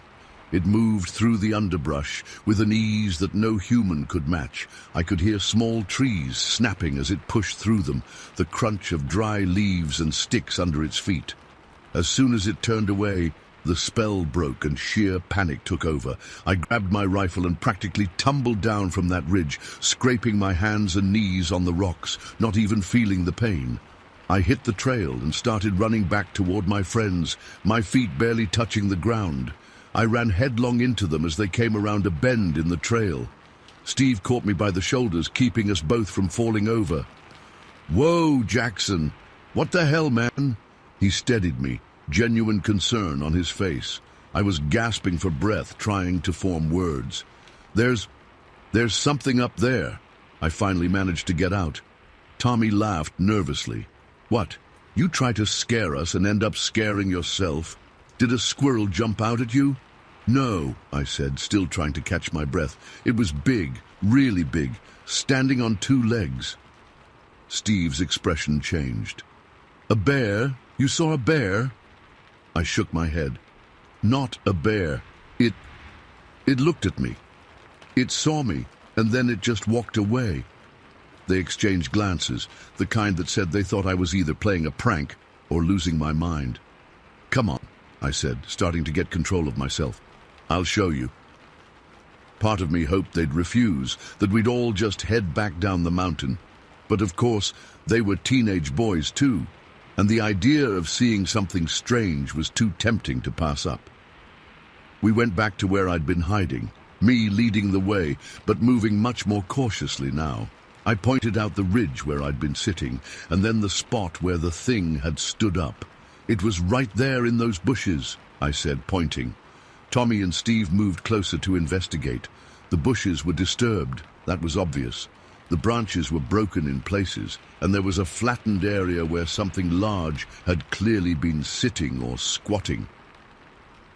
"Look," Steve said, pointing at some of the bushes. "These are stripped." He was right. Several of the bushes had been methodically picked clean of the few remaining berries, way more thoroughly than birds would do. We followed the direction where the creature had walked off. About 50 yards in, we found where it had pushed through the forest. Small trees, maybe 2 or 3 inches thick, were snapped off about 4 feet from the ground, not cut, not bent, but broken clean through. Tommy looked at the broken trees and then back at me, his face pale. "What did you say it looked like again?" I described it, the height, the hair, the proportions, the way it moved. "That sounds like a bear," Steve said, but his voice didn't have the conviction it had earlier. "It wasn't a bear," I said firmly. "Bears don't walk away on 2 legs like that. They don't look at you the way this thing looked at me, and they don't snap trees like toothpicks when they're walking." We stood there in silence for a minute, none of us knowing what to say. Then Tommy spoke up. "My grandpa used to tell stories the loggers would pass around at the mill, about something living deep in the woods." "Shut up, Tommy," Steve cut him off. "It was a bear, a big black bear standing on its hind legs, that's all. But I knew what I saw, and I think deep down they knew I wasn't making it up. We didn't stay to hunt that day. We walked back down the mountain mostly in silence, each lost in our own thoughts. When we got back to town, we agreed not to tell anyone what happened. Who would believe us anyway? Even Steve and Tommy didn't fully believe me, and they'd seen the evidence. I never went back to that specific spot again. I still hunted, still hiked in those mountains, but always with a group, and never up that particular logging road. Over the years, I've tried to make sense of what I saw. This was before the Patterson-Gimlin film, before Bigfoot became a household name. We'd heard old stories, of course. Every kid who grew up in the Redwoods had. But they were just that, stories. What I saw was real. It was there, it saw me, and it chose to walk away. I've never been able to explain it, not really. The skeptical part of my mind has tried to rationalize it as a bear, or a man in the woods, or even just my teenage imagination running wild. But then I remember those eyes looking at me, that deliberate movement, the way it pushed straight through the forest instead of going around. No human could have done that. No animal I know of moves that way. I'm 75 years old now. I've had a good life, a normal life. I worked at the mill like my dad until it closed down, then found work in construction, got married, had kids, now have grandkids. I'm not someone who sees things that aren't there or makes up stories for attention. But I saw something that day in 1963 that I can't explain. Something that wasn't supposed to exist. And the most terrifying part, it saw me too. It knew exactly what I was, and it decided I wasn't worth bothering with. Sometimes I wonder how many other people have seen it over the years. How many others have had that moment of looking into those eyes and knowing they were seeing something outside the normal world? How many stayed quiet like I did, because who would believe them? I still don't know what it was, but it was real, and it's out there. Story 15. I don't talk about this much. Actually, I haven't told many people at all. For the longest time, I couldn't even bring myself to say it out loud, because saying it meant acknowledging it was real. But it's been weighing on me for decades now, and I need to get it off my chest. I grew up in Northern California in the Kings Range Mountains, right along the Eel River. My family had this beautiful 40-acre property tucked away in the wilderness. We weren't rich by any means, but that land was everything to us. It was isolated, peaceful, and felt like our own little world. The mountains surrounded us, and the forest was dense with redwoods and firs. Looking back, it was idyllic, at least until it wasn't. I was 11 years old in 1962 when it first happened. We had this natural spring down the hill from our house, crystal clear water bubbling up from the ground. It was my favorite spot on the whole property. I'd go there almost daily to fill jugs with drinking water for the house, but also just to sit and listen to the birds and the trickle of water. It was like my own private sanctuary. That day started like any other. It was early summer, warm, but not hot yet. I remember wearing my favorite blue shorts and a hand-me-down t-shirt as I made my way down the familiar path to the spring. I had 2 empty milk jugs swinging from my hands that needed filling. The path was worn from our constant trips, winding through ferns and past the big fallen log that marked the halfway point. I reached the spring and set the jugs down, then knelt to splash some cold water on my face. That's when I felt it, this weird sensation creeping up my spine. You know that feeling when you suddenly realize you're not alone? It was like that, but 10 times stronger. I slowly raised my head and looked across the small clearing to the other side of the spring. And there it was. I still get goosebumps thinking about it. Standing partly hidden behind a massive redwood was someone. It was tall, way taller than my dad, who was over 6 feet. But it wasn't a person. It was covered in dark reddish-brown hair, matted in some places. The face is what got me, though. It looked almost human, but not quite. The brow was heavy, the eyes deep-set, but they were intelligent. That's the only word I can use. And they were staring right at me. I completely froze. My heart was pounding so hard I could hear it in my ears. We just looked at each other for what felt like forever. but was probably only seconds. It didn't make any aggressive moves. It just watched me. Curious, maybe. Then a twig snapped somewhere behind me and I broke out of my trance. I didn't scream. I didn't run. Something told me not to make sudden movements. Instead, I slowly stood up, abandoned the jugs, and backed away up the path. I didn't turn my back until I was around the bend and out of sight. Then I ran. I ran so fast up that hill that my lungs burned. But I didn't tell anyone. Not my parents, not my sisters, nothing. Who would believe me? I'd either get in trouble for making up stories or worse, they'd believe me and never let me go to the spring alone again. So I kept it to myself and tried to convince myself I'd imagined it. For weeks afterward, I was too scared to go back to the spring alone. I'd make excuses or try to get one of my sisters to come with me. Eventually, the memory faded enough that I could return alone. But I was always on edge, always looking around. Whatever I'd seen never showed itself again during those years, and gradually I pushed the whole thing to the back of my mind. Life went on. In 1968, tragedy struck when our house burned down. We lost nearly everything, and my family relocated to Eureka. I was 17 by then, finishing high school and trying to figure out what to do with my life. The fire seemed to close a chapter on my childhood, on that mountain home and everything that happened there. It wasn't until a couple years later, when I was 19 or 20, that the subject unexpectedly came up. I was visiting my older sister Sarah at her apartment. We were having one of those deep, late-night conversations that siblings sometimes have when they've grown up a bit. Somehow, we got to talking about our old property, about what we missed most. "I miss that spring," I said, surprising myself. "Remember how cold and clear that water was?" Sarah nodded, but something changed in her expression. There was a tension there I hadn't expected. "I loved that spring too," she said, "but something happened there once that scared the hell out of me." My stomach dropped. I don't know why, but I instantly knew what she was going to say. "What happened?" I asked, my mouth suddenly dry. She looked down at her hands. "You're going to think I'm crazy." "No, I won't," I promised. She took a deep breath. "I was at the spring one day, filling up water jugs. I was kneeling down, and I just got this weird feeling, you know.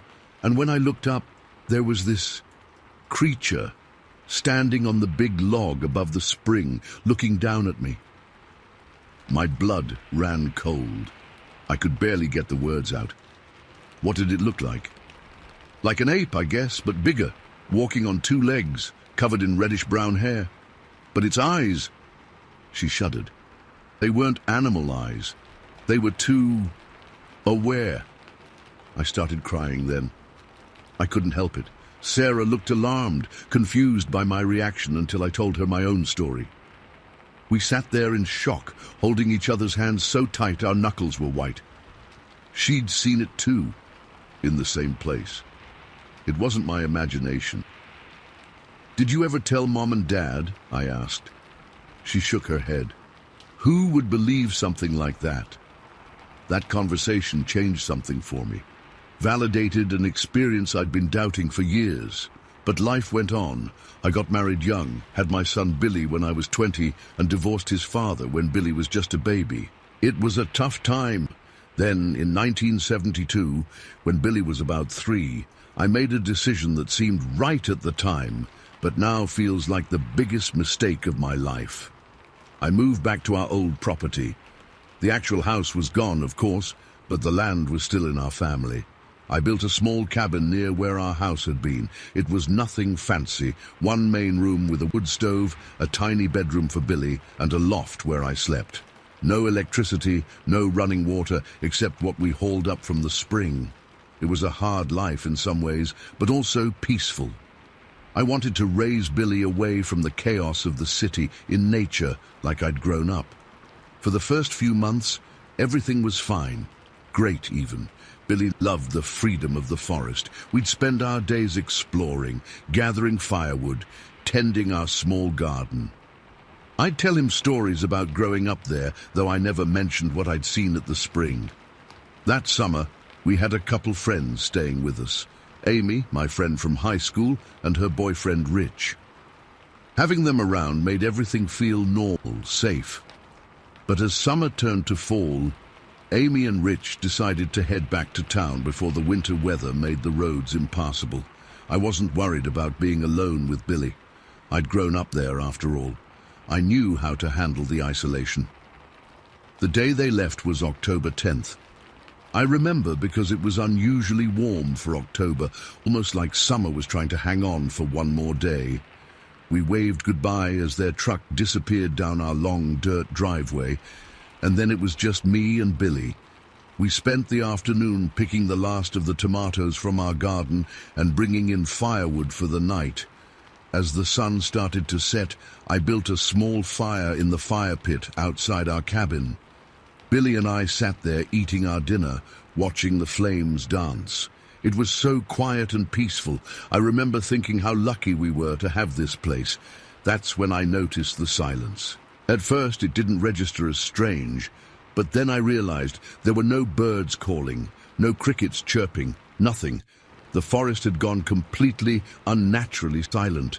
A chill ran through me that had nothing to do with the evening air. I looked at Billy, happily playing with a stick near the fire, oblivious to the sudden change. I scanned the tree line around our small clearing, seeing nothing unusual but feeling something. We were being watched. I can't explain how I knew, but I was absolutely certain of it. The hair on the back of my neck stood up, and I had this overwhelming urge to grab Billy and run. But run where? We were miles from the nearest neighbor. "Billy," I said, trying to keep my voice casual, "let's go inside, okay? It's getting chilly." He protested a little. He was having fun by the fire. But I insisted. Once inside, I locked our door and closed all the shutters. I told Billy we were playing a game, that we needed to be very quiet like mice. He thought it was fun, thankfully. I sat there in the dim light of our oil lamp, listening. For what? I wasn't sure. Part of me thought I was overreacting, letting old childhood fears get to me. But another part, a deeper instinct, was screaming danger. Around 9 p.m., Billy fell asleep on my lap. I gently carried him to his bedroom and tucked him in. Standing in his doorway, watching his peaceful face in the lamplight, I made a decision. We couldn't stay here. I don't know how to explain what happened next without sounding crazy. I was standing there, looking at my sleeping son, when I heard something on the roof. Not loud, just the slightest scrape, like a branch might make in the wind, except there was no wind. Then came a smell. If you've ever been around wet dogs or wild animals, it was like that, but stronger, muskier. It seemed to seep in through the cracks in our little cabin. And then, the worst part, a soft thud against the wall right next to Billy's window, like something large had pressed against it, testing it. I didn't hesitate. I grabbed Billy, still sleeping, and wrapped him in his blanket. I shoved some clothes and a few essentials into a backpack, took my flashlight, and moved toward our door. The whole time, I was listening for more sounds, trying to figure out where it was. Looking back, I still don't understand how I stayed so calm. Maybe it was because of Billy. I couldn't fall apart when I needed to protect him. I cracked open our door and peered out. The fire pit still glowed with embers, casting just enough light to see the clearing was empty.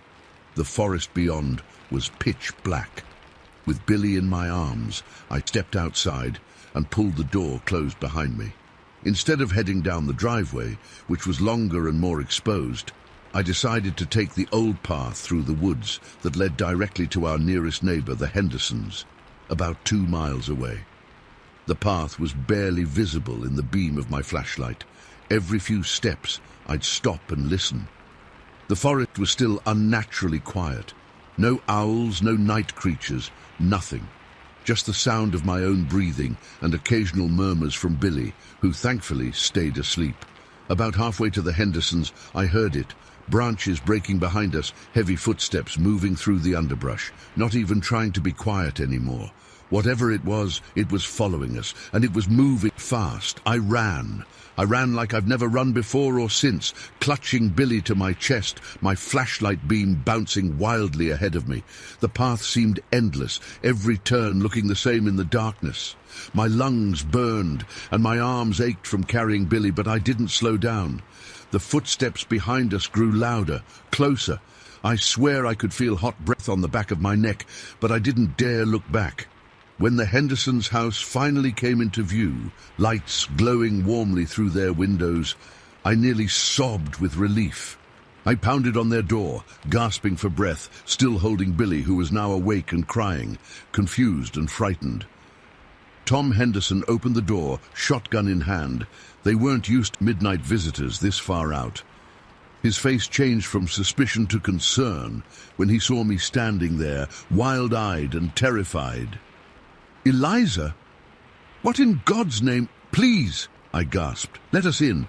Something followed us through the woods. He ushered us inside, locking the door behind us. His wife Martha took Billy from my exhausted arms and tried to calm him. Tom grabbed his flashlight and went to look outside, while Martha made me sit down, wrapped a blanket around my shoulders, and pressed a cup of hot tea into my shaking hands. "What happened?" she asked. "Were you running from someone?" I couldn't even begin to explain. Something was at our cabin, was all I could manage. Something was watching us, trying to get in. Tom came back in, frowning. "Didn't see anything out there. Could have been a bear, maybe. They get bold this time of year, looking for food before hibernation." I nodded, letting them believe that. What else could I say? That I thought the same creature my sister and I had seen as children had come back, that it had followed me all these years, waited until I was alone, and then tried to... What? I didn't even know what it wanted. We stayed with the Hendersons that night. The next morning, Tom drove us back to my cabin to get more of our things. Everything looked normal in the daylight. No signs of disturbance, no footprints I could show him to prove I wasn't just a hysterical young woman scared of being alone. But I knew what I'd felt, what I'd heard, and I knew we couldn't stay. I never spent another night on that property. Within a week, Billy and I were back in Eureka, staying with my parents until I found an apartment and a job. I never told anyone except my sister what really happened, what really made me leave. That was almost 50 years ago now. I've never gone back, not even to visit. The property eventually sold out of our family in the 80s. Sometimes I wonder about the people who live there now, if they've experienced anything strange, if they've seen what I saw, if they've felt that same terror. I still don't know what it was. Bigfoot, some other creature science hasn't classified, or something more inexplicable. All I know is that twice in my life, that thing, whatever it was, found me at that spring.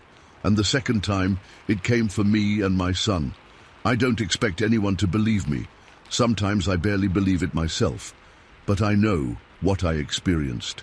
And to this day, I can't explain why that place changed from the heaven of my childhood to something that still gives me nightmares half a century later.